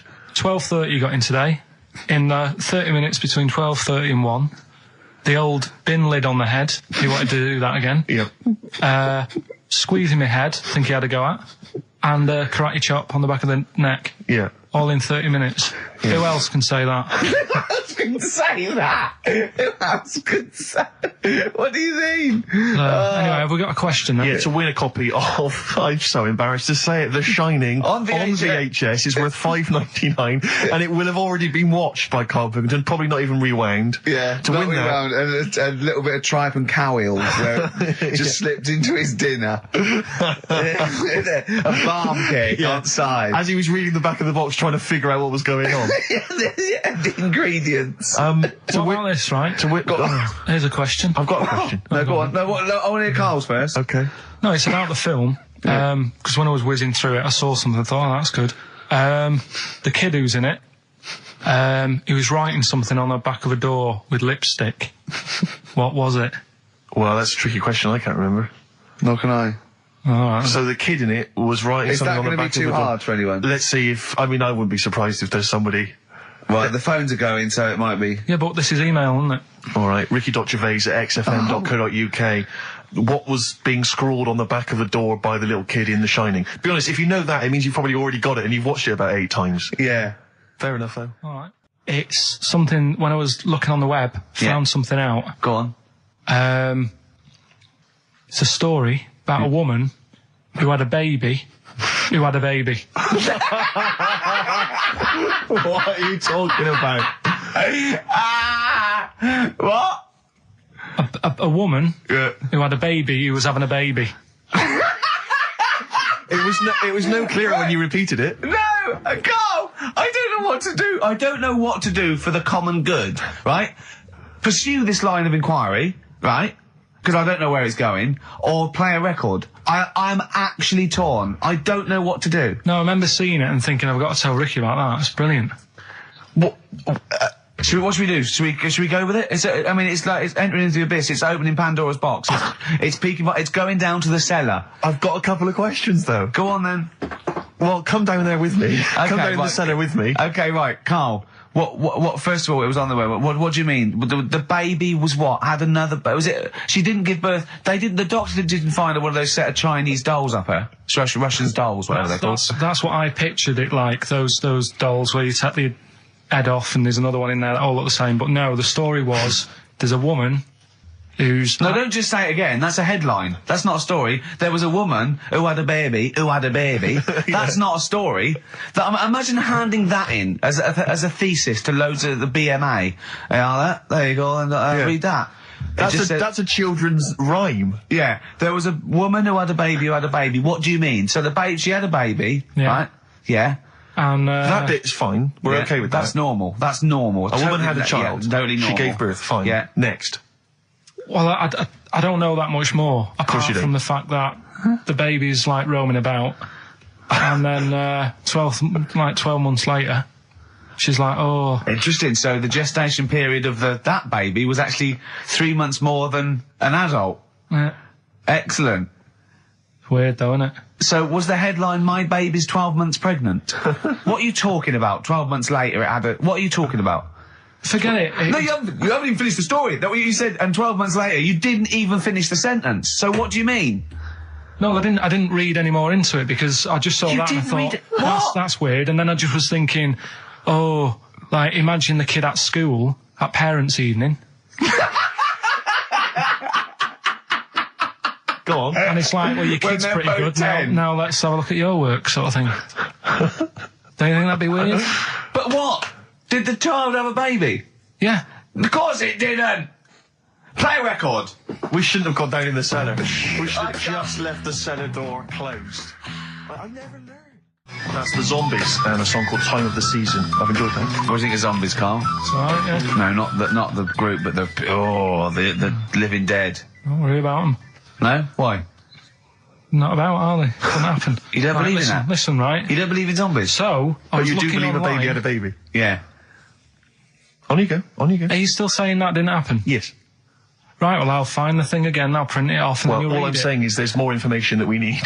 Yeah, but it always annoys me that when I do get the information, you'll go, yeah, but it's named Sally, you didn't say that, and make out... No. As if... No, don't make it look like we're over-inquisitive or over-cynical. You come out with the most abominable things man has ever uttered, and you expect us to accept them. Usually headlines, usually illogical, not just probably wrong. So, fleas are born pregnant. Are they? Interesting. Yeah. Right. Okay. See? On we go. So, See, that's true, and you're not impressed. Because it doesn't involve a little werewolf child. Or half man, half shark. You're just not, it's not good enough for you. No, but if I read the first line of something and it's not that interesting, I go next, right, and I move on. Now, when I saw a woman had a baby, and it had a baby, But you still didn't read on. No, but, alright, I didn't read on, but it got me thinking. Like I said, you wonder about the parents' evening. I was thinking about, is it a good thing? Because you're going to spend more time with the kid. Do you know what I mean? There's a lot of mums who have to go to work and that. She's going to be a great mum. Grew up with her, literally. Yeah. Do you know what I mean? So She's going to be a great mum. I just wonder if, I know it sounds weird, but if was it the the baby that woman had, was that a girl or a boy? Well, it would have been a girl, wouldn't it? Of course it would. It'd be mental, wouldn't it, if it wasn't? Right. It would have been a weird story, wouldn't it? So anyway, that reminded me, because we were talking about other amazing stuff that Ricky told me to find out about. Steve, are you aware of bonobos? We mentioned them earlier. I'm not particularly familiar with bonobos. Right. It sounds like a cream cake. No, they were a sort of a chimpanzee, but more advanced than the traditional chimpanzee. They live in one sort of particular area, and it's the sort of closest animal to the missing link. They're very intelligent. They take on a lot of social aspects of human. They have sex for pleasure and no other. Steve's looking annoyed. He's done, yeah. What did you find out about Apparently, I found out it's 98% not human, this kind of thing. It's nearly human, but it's not. We share 98% of DNA with it. Yeah, 98%. It's a higher percentage than you. They have sex for pleasure. They do look a bit like him, though. They've got a little round head, haven't they? But, and they're much more upright than the, got a more flexible. I sort of get bored with animals that are like classed as being intelligent, right? So when you told me, I get bored because they're not doing enough. They're not playing Nintendo. Do you know like that people always rave on about dolphins, saying, "Oh, they're really bright" and that. Yeah. I was having an argument with Suzanne about it, and she goes, "Oh yeah, dolphins are really intelligent." And I said, "But what? What have they done?" So she said, "Well, they use them in wars. They strap bombs to the back to go out to boats, to then blow up the boats." Yeah, they're trained. Yeah. Well, that isn't that bright. If it was really bright, it'd go, "I'm not doing that." Well, no, they leave them. They don't blow themselves up. Anyway, but right. Well, so bonobos, really bright and that. Now, I was looking at them, and they are, they're saying, they're just like humans, basically, right? But what I was thinking is, I didn't have a chance to ask you, if you got a mentalist, right, and put the bonobo in an exam. Okay. What do you mean a mentalist? What do you mean? Well, someone who's, a little bit, just a little bit slower than me, and put them in an exam. What would happen? Right, okay, you've got to be clearer here, Karl. What are you saying? Are you saying pit the wits of a bonobo against someone who's educationally subnormal? Yeah. What do you reckon? I don't know where to start. No, but if they're that good, why aren't they being used in labour and stuff? Do you know what I mean? What in the late? What do you mean in the government? Like some jobs that they could do. Why hasn't someone caught onto it and thought, well, hang on a minute? Sorry, I'm not familiar with the bonobo. Seriously, could it do a job of work? How advanced are these creatures? Lots of animals do job of work. I think Karl wants this bonobo to start going to work with an umbrella and a bowler hat and have sort of like rudimentary language skills like morning. So I couldn't employ the bonobo to be my PA. It's not. I mean, how advanced are they? Could I teach you to go in the shops and collect something and bring it in? But you can teach a dog to do that. Yeah. It depends what you mean by intelligence, social interaction, also dexterity capability. Could it produce this show? Yes, I'd have thought it could randomly. Yeah, just by pressing the buttons, it can do a better job. It depends what you're asking, Carl. What you mean is, could a chimp be a thick human at an intelligence test? Yeah, that's what I'm saying. But it depends on what the problem with the human is, doesn't it? Right. First of all, mental illness has nothing to do with intelligence. Let's get that straight.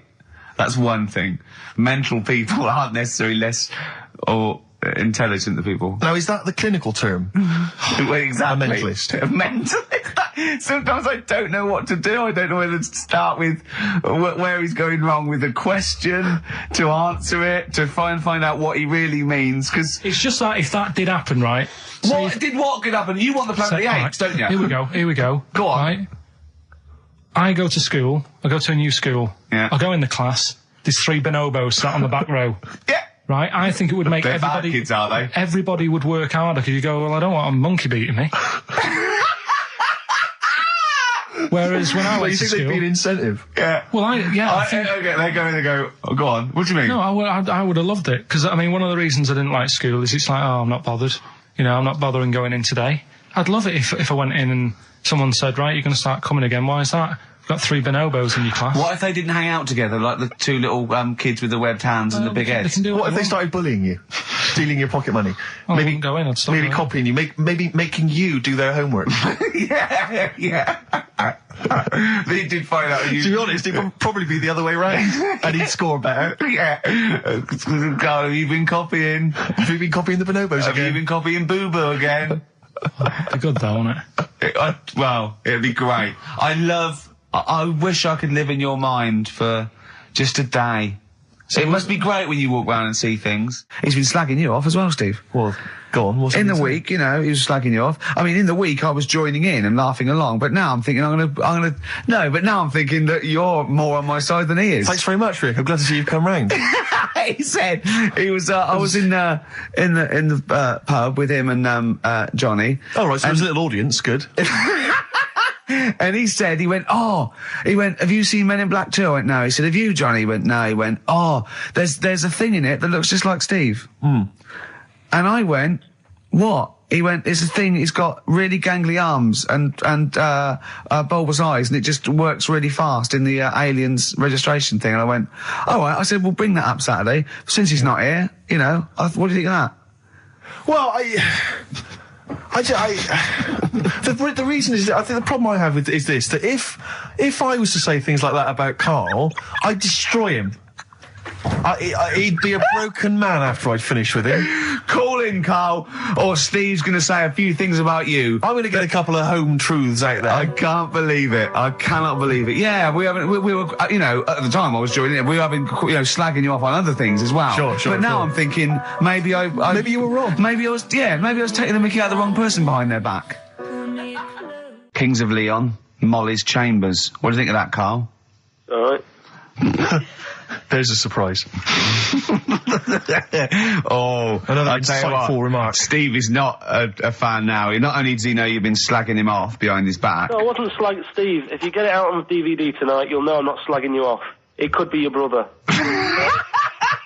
I love the fact that it makes it worse, but he's thinking you're going to go, oh, he wasn't slagging me off. It does look like me. I do think I'm an alien. I love the fact that you hope Steve will go, he's got a point. It's a spitting image. Yeah. I am, seriously, Karl, I'm really angry. I'm so angry with you at the moment. You haven't seen it yet? No, I know, because I know what it's going to be, and I'm fuming. I'll tell you why I'm angry, because he doesn't do it in jest. No, but what do you think it's going to look like? What do you think this thing's going to look like? Going to look ludicrous. It's not going to look anything like me, but he's going to pretend it does. Go on, what? Go on. No, it does look like you. Yeah, of course it does. And you looked like the Human Z. Well, I mean, to be honest, you did a bit, Karl. You walk like him, you're bold like him, you got a sort of gormless face like him. Any more? I don't smoke. That does. Whoa! Well, we've got some weird stuff to talk about, though. What? Coming up later. What? Darren Brown. Oh, yeah. That was interesting. I love the fact that the track, we've just talked about him asking me nicely not to squeeze his head when people are around, and a girl who ages so quickly she should be served in odd bins, and he goes, but we've got some weird stuff coming up. That's Karl's world. Yeah. That's our song, isn't it, Karl? Leave all this misery behind. Bit of Snoop. Beautiful XFM 104.9. Gervais, Merchant, Pilkington. Karl had a treat in the week, didn't he? He couldn't believe his luck. We know Darren Brown. You know Darren Brown, the sort of magician, mind reader fella. It's more special than that. Well, called me up in town, said, do you mind if we bring along Karl? He went, pleasure. Karl's very cynical, saying, well, he won't get into my head. Yep. Great, wasn't it? It was brilliant. He went, can I ask him questions? I went, well, no, he's social. He went, oh, I'm not coming. I went, well, I'll ask him. I want him to know how he did that trick when he said, you've got the winning ticket. I went, he's not going to tell you. He's a magician. He went, well, it's not worth it then. If I can't quiz him. But he came along. I still did, though, didn't I? Got in there with the questions that the people wanted to know about. Yeah. Yeah, go on. What did you ask him and what did you find out? I said, how do you do that? I love the fact that the first half hour, me, Steve and Darren Brown were convincing Karl that he didn't see a ghost when he was 5. Yeah. And then we got onto the tricks. Yeah. Well, it will live in my mind. He won't get inside my head. Yeah. And he got inside your head magnificently, Karl, didn't he? I mean, were you not amazed? I mean, Darren promised actually that he would come on the show in the future, and then you, the listeners, can see how he can baffle, amaze, and generally freak out. I think we should film everything that happens, right? Because it's just a waste, because you're only getting half of it when you hear what Karl has to say. Because his face... Yeah. Honestly, it says 1,000 words. Yeah. Do you know what I mean? It's just, I think we should film it and just put it on a DVD of Karl's facial expressions. This is Karl thinking he saw a ghost. Yeah. This is Karl thinking they were going to clone a man moth. Yeah. It's just different faces. So do you want to try and explain what he did and what marvelled you so much? Right, yeah. He comes in, he sits down. I'm a bit sort of... bit spooked by him straight away. Oh, you're spooked by him straight away, really? Yeah, there's a weird thing about him. Right? So anyway, he sat there, and I'm watching him. It's because he was naked? Checking, seeing what he's, looking at and stuff. Yeah. So anyway, he gets his paper out, and I think, right, he's going to do a bit of trickery and that. And he says to me, right, write down a number and a name, right? It was between... A two-digit number, and a name of anyone you know. Yeah, right. Now, the thing is, I thought of the name because I was telling Steve earlier about the kid at school who I fell out with, right? Yeah. Over that girl who was called Aris, right? So that name was like in my mind, ready to go. Because I didn't want to use anybody's name who I knew, sort of... now, because maybe you've mentioned it in the past. Sure. You know what I mean? I couldn't say Suzanne. I knew Colin Makin anyway. Yeah, well, do you know what I mean? I picked a name, yeah. Well, I thought you might have been thinking about Auntie Nora. So I picked this name, right, that you three didn't really know about, right? Number just came to mind, right? So he 42, says, right, we were never thinking of that. 42, right? He said, right, just keep saying it over and over in your head. And I'm there, and he's saying all these sort of different numbers at me, and I'm trying to throw him off a little bit. Every time he said a number that was nothing like 42, I was sort of smiling, looking a bit nervous. Yeah. Don't know if you caught that, right? I just all I could see was you looking sort of blank. Oh, right. Yeah, so I was doing stony that. face. He picked the wrong person when he said let your mind go blank. You'd realise he picked on the wrong person then. Right. So you had to squeeze his head to get it going again. I said, Darren, if in doubt, he'll be thinking of monkeys. And Darren looked at Karl and he said, were you thinking of monkeys? He said, I tried not to and I thought of them more. Right, that's true as well. Yeah. Right. So I'm there thinking of these numbers and that, and then he said, right, let's just talk about other stuff for a bit, right? So I was like, well, I'm not going to say anything. Yeah. Right, because I don't want you to catch me out. But then when we were talking, I was trying to like knock him off track. Clever. Do you know what I mean? Do you know what I mean? I played a bit of hardball with him. Yeah. I was like saying, because we were talking about aliens and that as well, weren't we? And I was saying, well, they might come and land again in 2060. Clever. You know what I mean? Dropping in different numbers and that. And so doing all that, playing him at his own game. And I think I had him for a bit. On the ropes, right? So anyway, comes down to the time when he's telling me the name and the number. Yeah. And, well, he explained what he actually did. I mean, that was... He said, just think of a number at the end of it. And he said, oh, is it an I? And you went, it wasn't an I, but there is no, okay. And anyway, He got the name. Harris. Then he went and said, "Do you an extrovert?" And he wrote down these numbers. Well, he wrote down some numbers and he said that if you're an extrovert, these are the numbers you tend to choose. If you're an introvert, these are the numbers you tend to choose. And he wrote them down. And he said, "I don't think you're really an introvert. I don't think you're this. I don't think you're that." And I think he came up with the number 32, didn't he? He said to you, "You're thinking of number 32." You said to him, "No way." You couldn't believe your luck, could you, when you'd caught him out? But he said it's either 42 or 32, didn't he? Yeah. Well, no, but it was beside the point because then he said, rather brilliantly, hang on a minute, if you just add up these numbers here, that adds up to 42. It was a magic if you add square. Up those numbers, that's 42. That's 42 across diagonally there. That box is 42. All the numbers that added up on the page, whether you go across, sideways, down, across, whatever, always added up to 42. Yeah. Right? And he's got the name Harris, which freaks you out. It freaked me out. I kept saying to him, "How do you do it? How do you do it?" And he wasn't telling me. I was talking to people at work about him, and one lad said, apparently the trick that he uses is the same thing that Hitler did. Play record. No, seriously. Apparently it's the same thing because he was saying... What? Play record. No, just let me finish because I've even ran it by other people to check if I'm right on this. So let's do play record and come back to Because the people in the XFM office, they're pretty wise. They're up on that stuff. No, he used it in a different way. Play record. No, hang on a minute. Let me hear it. All it is power of suggestion, apparently. And when Hitler used to do his big speeches to people. Yeah. What should we play? Come on. Finish your point. Well, that's about it. Who I'm told just you saying. that? Ian Canfield. A few different people. Right. The big thinkers out there in the XFM office. The brain boxes. But anyway, right? It's... Because Magnus Magnuson works on it so now, doesn't he? Right, listen. Or was it Paxman? Was it Jody Paxman? That blew me away, right? That the fact that he got the name, he got the number. Spooky bit, right? I'm walking home. I called you up a couple of times and I left a message on your phone because it was just amazing. Not only was he good at magic, but his maths was brilliant. No, well, that thing adding up to 42 was like, how did he do that? I mean, we didn't even make a big deal out of that. He said that to me. He said, all Karl Vorderman's got is the maths. Do you know what I mean? Imagine him on Countdown. Yeah. He'd even know what they were going to write down. Do you know what I mean? So a bit of a wasted talent. I should see him again about that. I think he's... He asked him, I said, why are you doing it on mucking around on telly? Then he went, sorry? He went, why are you mucking around on telly? Yeah. And he said you could make some serious money. I think Steve went, well, he does all right. He went, nah, but if he did that with the ticket thing all day. Yeah.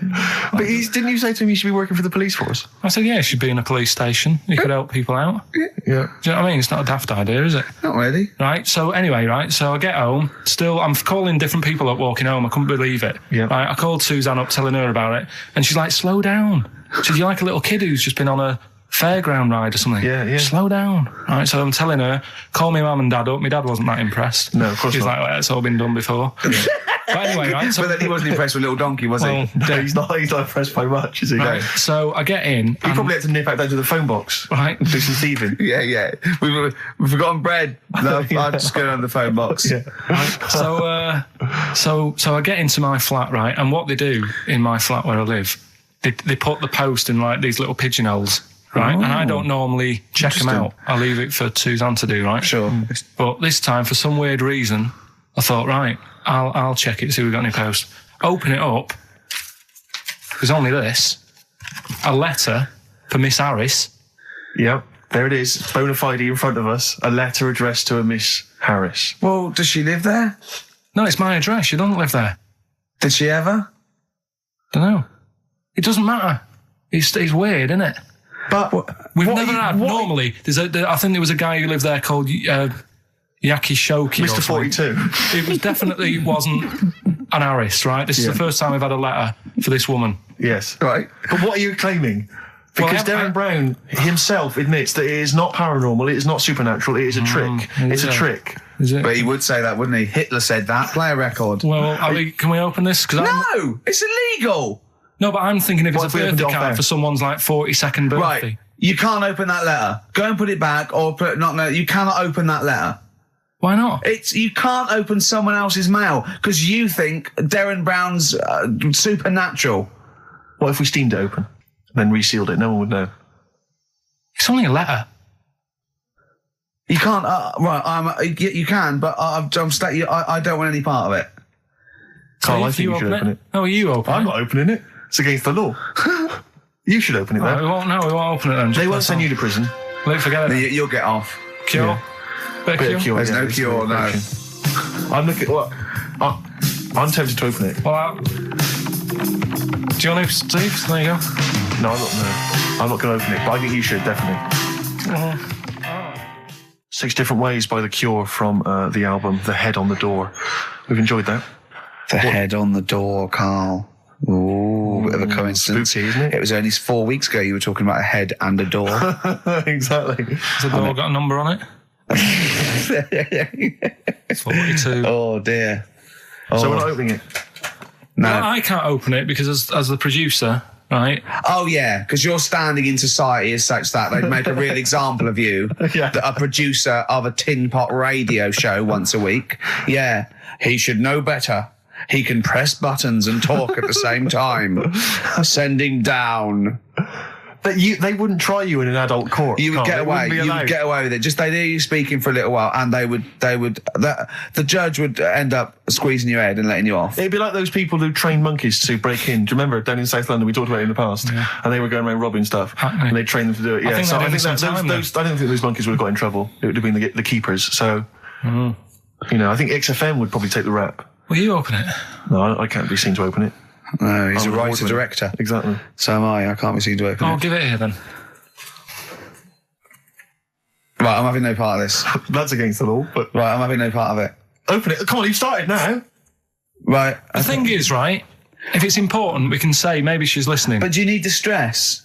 What it could be anything. What are you going to say? We're going to say, oh, and if you are listening, Mrs. Harris, you have got gonorrhea. Call the clinic. Do you know what I mean? It could be anything. Oh dear. Oh well. I think my talk did well. Well, what is it? It's the number 42 on there. What is it? Can you say? Be careful. What? Let me see what it is. What is it? Dear Sir, Madam, your periodical dental inspection is now due. Would you kindly contact the surgery to make an appointment? Harris, Mrs. Harris, if you're listening, your periodical dental inspection is now due. You might want to contact the dental surgeon that you normally go to. She could have a faulty tooth. 42. 42. 42. I don't believe it. 42. 42. Oh my God. God, that Darren's good. Darren Brown's good, isn't it? Oh dear. That's some blur then. Okay, let's have a great show, everyone. Oh, yeah, good luck. Good luck. Good luck Right, that was Jane's Addiction, Just Because, on XFM 104.9. Right, everybody up, let's give them a great show, yeah? 2 hours of, fun chat. Let's keep it, let's keep it cutting edge. Let's not be too, that's what the listeners of XFM would... Oh, no, it isn't, is it? No, because... Hold on, wait a minute, because we came in yesterday and did this little skit, didn't we, where we bleeped it out. We were a little scared. She was quite annoyed. It was quite controversial. Karl called me last night, and... We're not allowed to play it out. Oh, we've been censored? Yeah. Interesting. Yeah. So it's a cutting-edge alternative station. Wants to push the boundaries. Wants to be thought of as rock and roll, a bit punk rock. Yeah. Because I said something like the radio authority. I bleeped it out. What I called them. Yeah. But couldn't do it. Done it before. Censored. Couldn't do it. Censored. Carl agrees though. What's your thoughts, Carl? You agree with that? Yeah, I agree. Yeah. Why? Well, what's the point?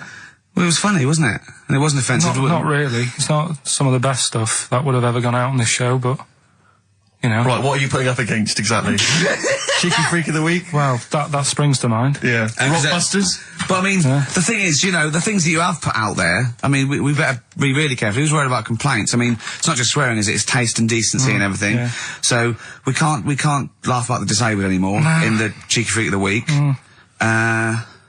Can't do stories about elderly relatives with genitals looking like a split tennis ball. Can't do your dad putting a child with learning difficulties in a bin. So, what should we just play music? I think that's all it's going to have to be, yeah. Play a record. Accidents Will Happen by Elvis Costello on XFM 104.9. Carl's a little bit stressed, but it's not his fault. It was the boss that overruled him. He came along. What did he do? He heard you listening to it. Yeah. What did he say? He says, what's that? I said, it's what Ricky wants to play out tomorrow. Yeah. And he said, well, can't go out like that. Too many... But they're all bleeped. We bleeped the swear words. Yeah, but he didn't want it to go out. You got to remember, right, you came in yesterday to have a chat about what we're going to do. Yeah. One of the topics that I said, let's talk about, which I came up with, was let's talk about swearing. No, you said you never had a problem with swearing, which is normally. Yeah, that's right. And then we did the thing about, isn't it funny that you can, the thing about you can bleep a swear word by taking out the vowel. So we're going, so it's the vowel that's offensive, and we did a little sketch around that, and then ended, and he wanted to completely obliterate the word in the end, didn't want to put the thing in that we said about the radio authority, which I think it was valid and wouldn't have got a complaint. Yeah, but at the end of the day, he's the boss, and what he says goes, doesn't it? Sure. So, yeah, I was just going to say, right. But what you got to remember is what he also said is if you want to pay the 70 grand fine, then go ahead and do it, Steve. There wouldn't be a 70 grand fine there, would there? Well, you don't know what it'd be. But will you pay it? Will you pay for my mortgage? Will you pay for his mortgage? Will you feed his kids? He wouldn't be fired. What do you mean? Well, I tell you what, if it's not a fine, we'd lose the licence, then we'd all be fired. Right. When you're Do sat you at home. seriously think you'd lose the licence for that sketch? Does he really seriously think you'd lose the licence for it?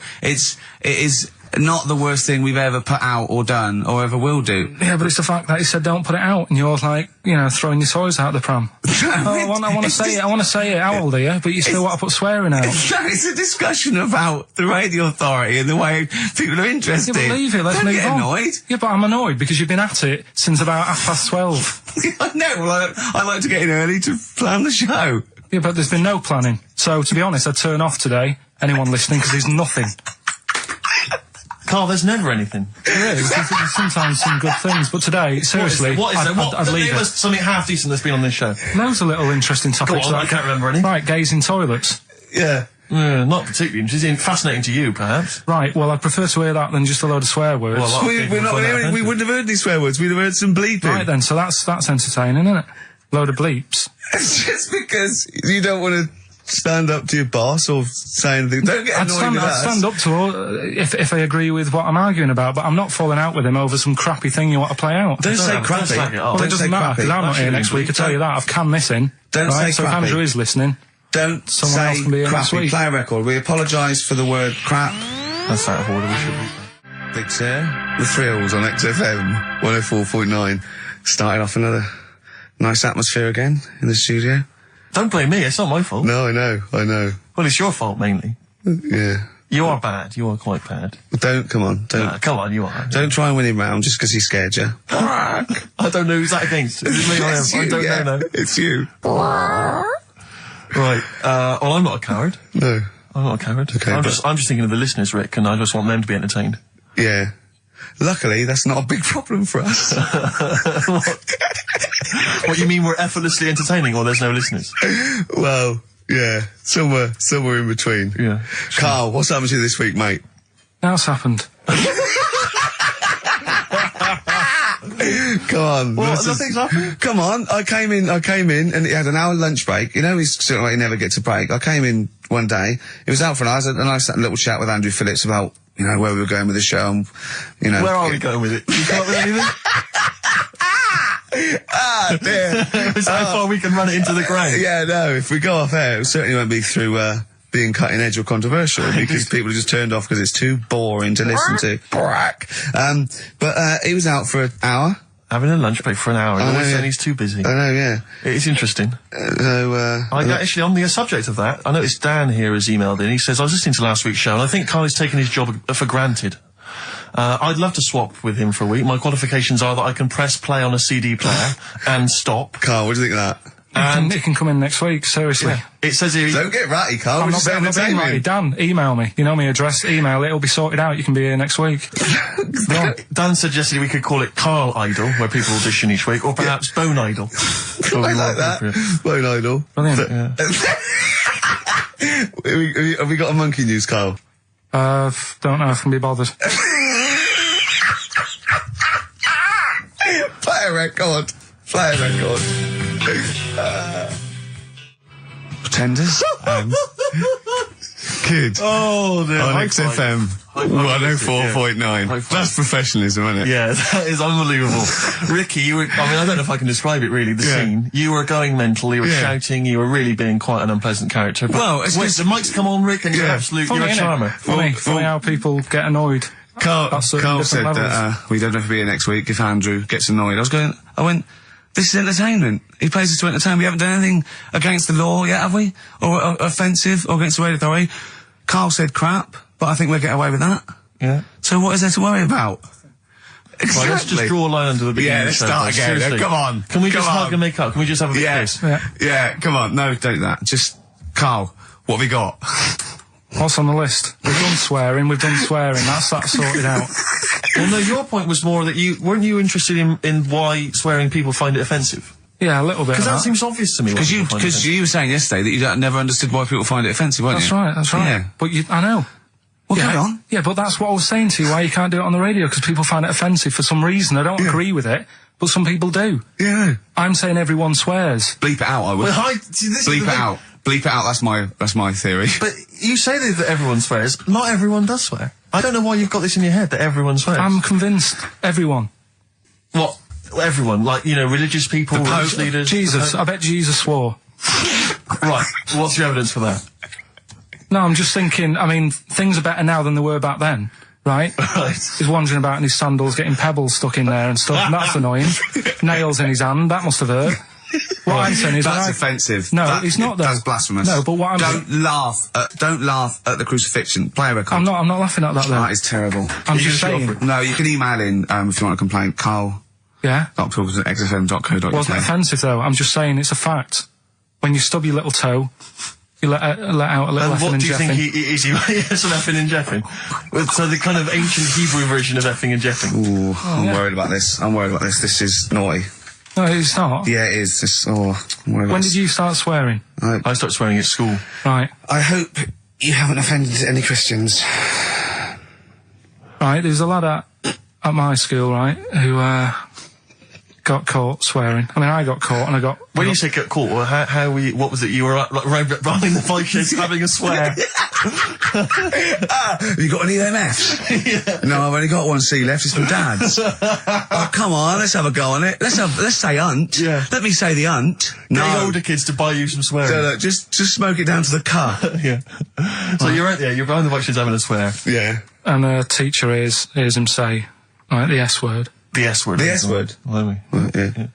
So, the way this teacher dealt with it, he said, right, it's not a clever word to use, and he tried to make him get sick of using it he had to write an essay using that word 300 times, right?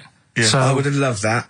But that's just practice for a kid. But that is like the father catching the kid with a cigar and making him smoke. Yeah.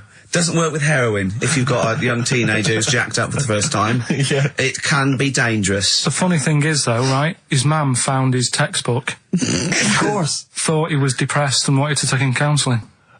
Because everything was S. He was writing down, this is...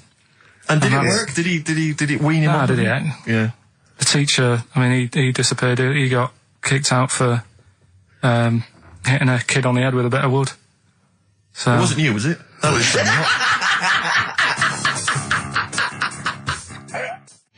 Longview, further. That's great, that. It's a good tune. Can I just give a big shout out, Rick? Go on. To John Kay. He's listening online in Los Angeles, City of Angels. Brilliant. It's his first time listening to the show.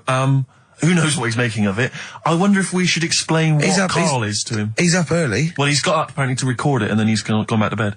Oh, right. So he's listening to it any time. So, oh, yeah. Exactly. Carl, Can you explain what he is? Well, he's a little bit of a grumpy, spoiled, lazy prat at the moment. Oh, that's but usually he's quite a funny, nice, sort of genuine guy who's in awe of the world if it's furry and doesn't really care if it isn't. But, anyway, we're all one big happy family. Come on, Carl. Attitude up. Happy. Happy. If we're happy, the listener is happy. We were talking about schools, swearing, kids at school. I just remember at school, loads of my friends now are becoming teachers.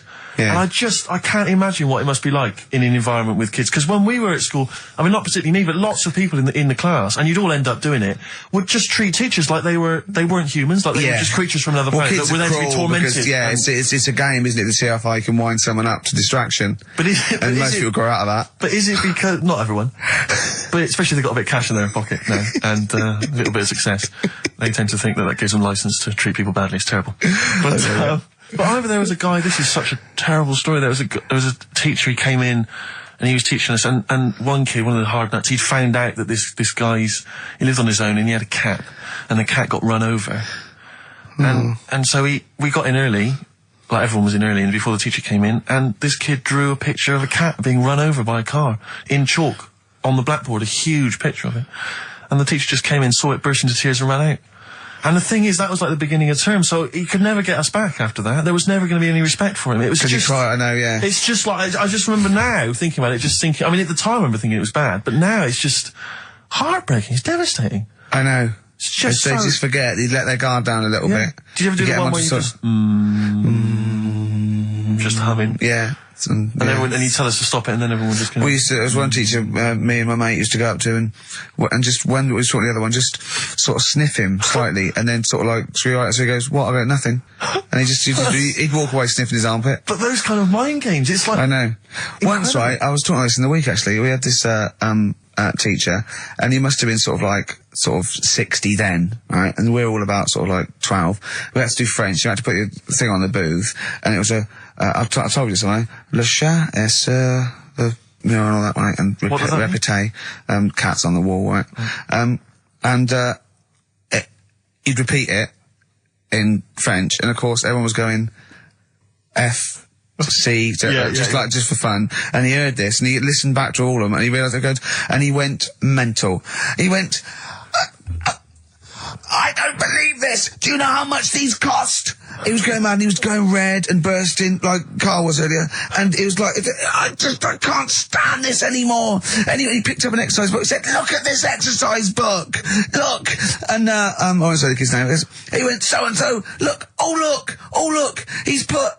And I'll change his name. Smithers. He went, oh look, he's put Smithers in his shit. Oh, he goes, he's got Clever on this side. He's put Smithers in the London shit. That's good, right? And he went berserk. He went, oh look, he's drawn a picture of a penis with wings, and he's written underneath Dicky Bird. He went, is that clever? He went, do you want me to put a piece of paper up so you can come and write swear words and draw ladies' genitals all day? And I went, like that laugh. He went, I'm glad you think it's funny, Mr. Gervais. And he stormed out. Oh, God. Yeah. And did he ever come back? No, but we put the bit of paper up for him and said, look what we've done, you sir. That's a fanny. Yeah. There's some knobs. Yeah. Was it biology?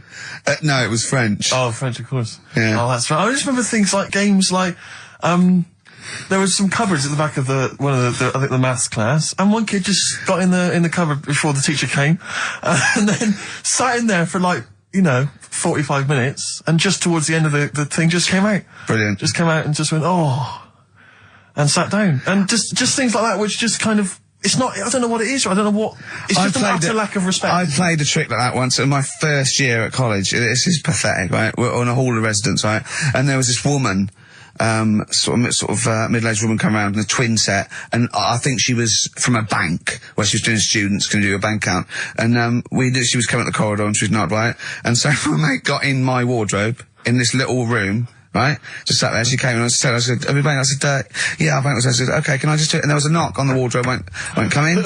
And he just came out, and I went, all right, and he left, right? And she just looked at me, and I started laughing, I went, sorry. She went, you're not interested? I went, no. But it just fell flat. It fell flat. Yeah. Oh dear. Karl, a little bit happier now? Yeah, I'm happy. What have you done this week? Doesn't bother me that. What have you done this week? Doesn't bother me that. Karl, answer the question to the producer. What have you done this week? A few things. Oh, it's funny, right? Because when he's moaning about, I'd caught him out. He says he doesn't get a lunch break. He had over an hour, and then he went. I think he went quite early that night to get a hob that hadn't been delivered or something. So, and I said to, was it James Hyman? Was it? Wasn't he? Yeah, that's right. And I said, James, he's always complaining about working. Does he work hard?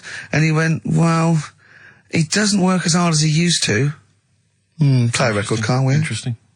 I want to really hit the start button now. I might do it in a bit lazy. I'm not saying you're lazy. I'm saying, like, maybe some people don't think you work as hard as you do. That's the way of the world. I'm not saying you don't work hard. Just reporting speech, really, on James Hyman. Calling him a liar. Play a record. Can't be bothered. Play a record, Karl. I reckon we could do this all the way through Billy Bragg. Play a record. No, let's not ruin it. It's not Billy Bragg's fault. No, not that. He's written some good tunes, old Billy Bragg. Yes. That's one of them. Yeah. Waiting for the great leap forward. What station are we on? XFM 104.9. Yeah, with Karl Pilkington. Karl, what do you think of it so far? What? This You today? weren't up for it, weren't it? And now it's turned out great, and are you a little bit happier? Yeah. Yeah? Yeah, it's good, yeah. Good. Just talking earlier about teachers, weren't they? Have you got any amusing anecdotes about teachers or anything around that subject? I didn't go to school that much. Go on. When I did, it was, I was telling Suzanne about it the other day how, you know, she goes out with me now and she thinks I'm great. She's lucky what she's got. No, she's done well. Yeah. Right? But I was the sort of kid who she would have hated at school because I never had, like, a pen. Oh, yeah, I know what sort you are. Never a pencil case or any stuff? I'd start off the term, I would, and have, like, you know, a brand new carrier bag with my stuff in. Brand new carrier bag, classy. And, well, you got to have somewhere to put the stuff you've nicked from Woolworths in, haven't you? Right, so that'd be there. But then by the time, like, a couple of weeks down, I'd put my pen down, I would have lost it, and then I'm sort of going around saying, can I borrow a pen? You didn't try sticking it up your nose, it's not still lodged up there. It's not, no. But the funny thing with, like, you know, you were talking about teachers and stuff. Were you disruptive? Were you a disruptive kid? Were you Not sort of really. causing trouble? No, not really. No, he wouldn't cause trouble. He's terrified of the boss here, isn't he? No, it's not that. It's just that, what's the point in winding people up? I find it quite annoying if people do that. So I don't wish it up on anyone else. Why'd you wind Steve up then? I don't wind him up. You do. You have I done, don't. but no, come on, let's not argue. We're getting on well then. Come on, Carl. And, like, the teachers, because I'd lived on this estate, right, loads of stuff used to get nicked and go missing and what have you. Blackboards, and desks. their way, no, like the telly and the video, Oh, really? and stuff like that, and the projector thing and all that. So the way they used to try and find it, right, my little conspiracy, because you know I'm good at them. Yeah. What they used to do is set your own work and say, right, draw like a bird's eye view of your house. Right? But draw everything you've got in your house in it as well. So if you've got, I don't know, if you've got anything in the loft, make sure you draw it. Right. So kids would come in with overhead projectors. Well, that was the idea, I think, behind guns. it. Yeah. They were and the aircraft guns in the shed. So the picture you did for your home, presumably got nothing from me. Nothing. I didn't do it. I'm not. He used to hand it in empty house. I'm not a grass. yeah. And nor the illegal immigrants living in the Just kitchen. a picture of your Auntie Nora. Yeah. What's that? Is that? Have you been stealing tennis balls? Yeah. No, that's not a split tennis ball. That's my Auntie Nora's. But what about all the stuff? What, didn't you have to draw all the stuff that your father had nicked? All the stuff, you know. Listen, we're doing Songs of Phrase today because Rockbusters has gone. What songs of phrase again? I can't remember. I think I've blanked it out. Yeah. When we do something that's been said a few times on the show. Right. Right? It's been said a few times. I'm scared of Andrew Phillips. I need my job on it. Go on, sorry, you were speaking, Carl. So we take a phrase from the show, right, and just get songs, like the words from the songs, edit them together so Something it says like that phrase. Yeah, something like that. Yeah, okay. Yeah, no, just go on. Sorry, go on, Carl. Come on. So are we doing it? Sorry, so what's the phrase you've come up with? Phrase is no more cheeky freak of the week. No more cheeky freak of the week. Is there not? We're not having that anymore. Well, no, because it's offensive, and if we're worried about offending people, to talk about people with disabilities, well, yeah, like, that's like what conjoined annoys me. twins and women who are born with like deformed legs, and you call them dog woman. So you know, you've got to be careful. You've already insulted Christ. Let's not do disability. Let's do songs of phrase, shall we? Cheeky freak of the week was never out to offend anyone. No, it was to make you realise we how don't lucky. try and offend people. We try and entertain them. Right. Do you know the funny thing is? Right? You're saying about being cruel about people and stuff. It goes on all the time. On the news the other night, do you know those Siamese twins that didn't make it through the operation? Yes, yeah. Right? And this is why I'm stopping it, because I don't want people to think we're having a go at disabled people and stuff. Right? On the news, right? Yes. Before that operation, the doctors said, we're going to try and sort this out. All the doctors are going to get their heads together. Is that a good phrase to use? Yeah. Yeah. See what I'm saying? Carl, play a record. No, I'm Play a just... record. Are you offended, Rick? Are you offended, Rick Gervais? You're the one that's Yeah, but I'm saying, we're not out to offend anyone, yet it's always going on. People are always having a go. Entertain. Please don't bring it down. Play a record. No. I hate him. Darkness growing on me. You love the Dynast, don't you? Yeah. I was lucky enough to see them. They were doing I a like their album as HMV well. thing. Is it People good? have told me it's a bit too jokey or Yeah. a bit too tongue in cheek, but it isn't really. If you don't know that.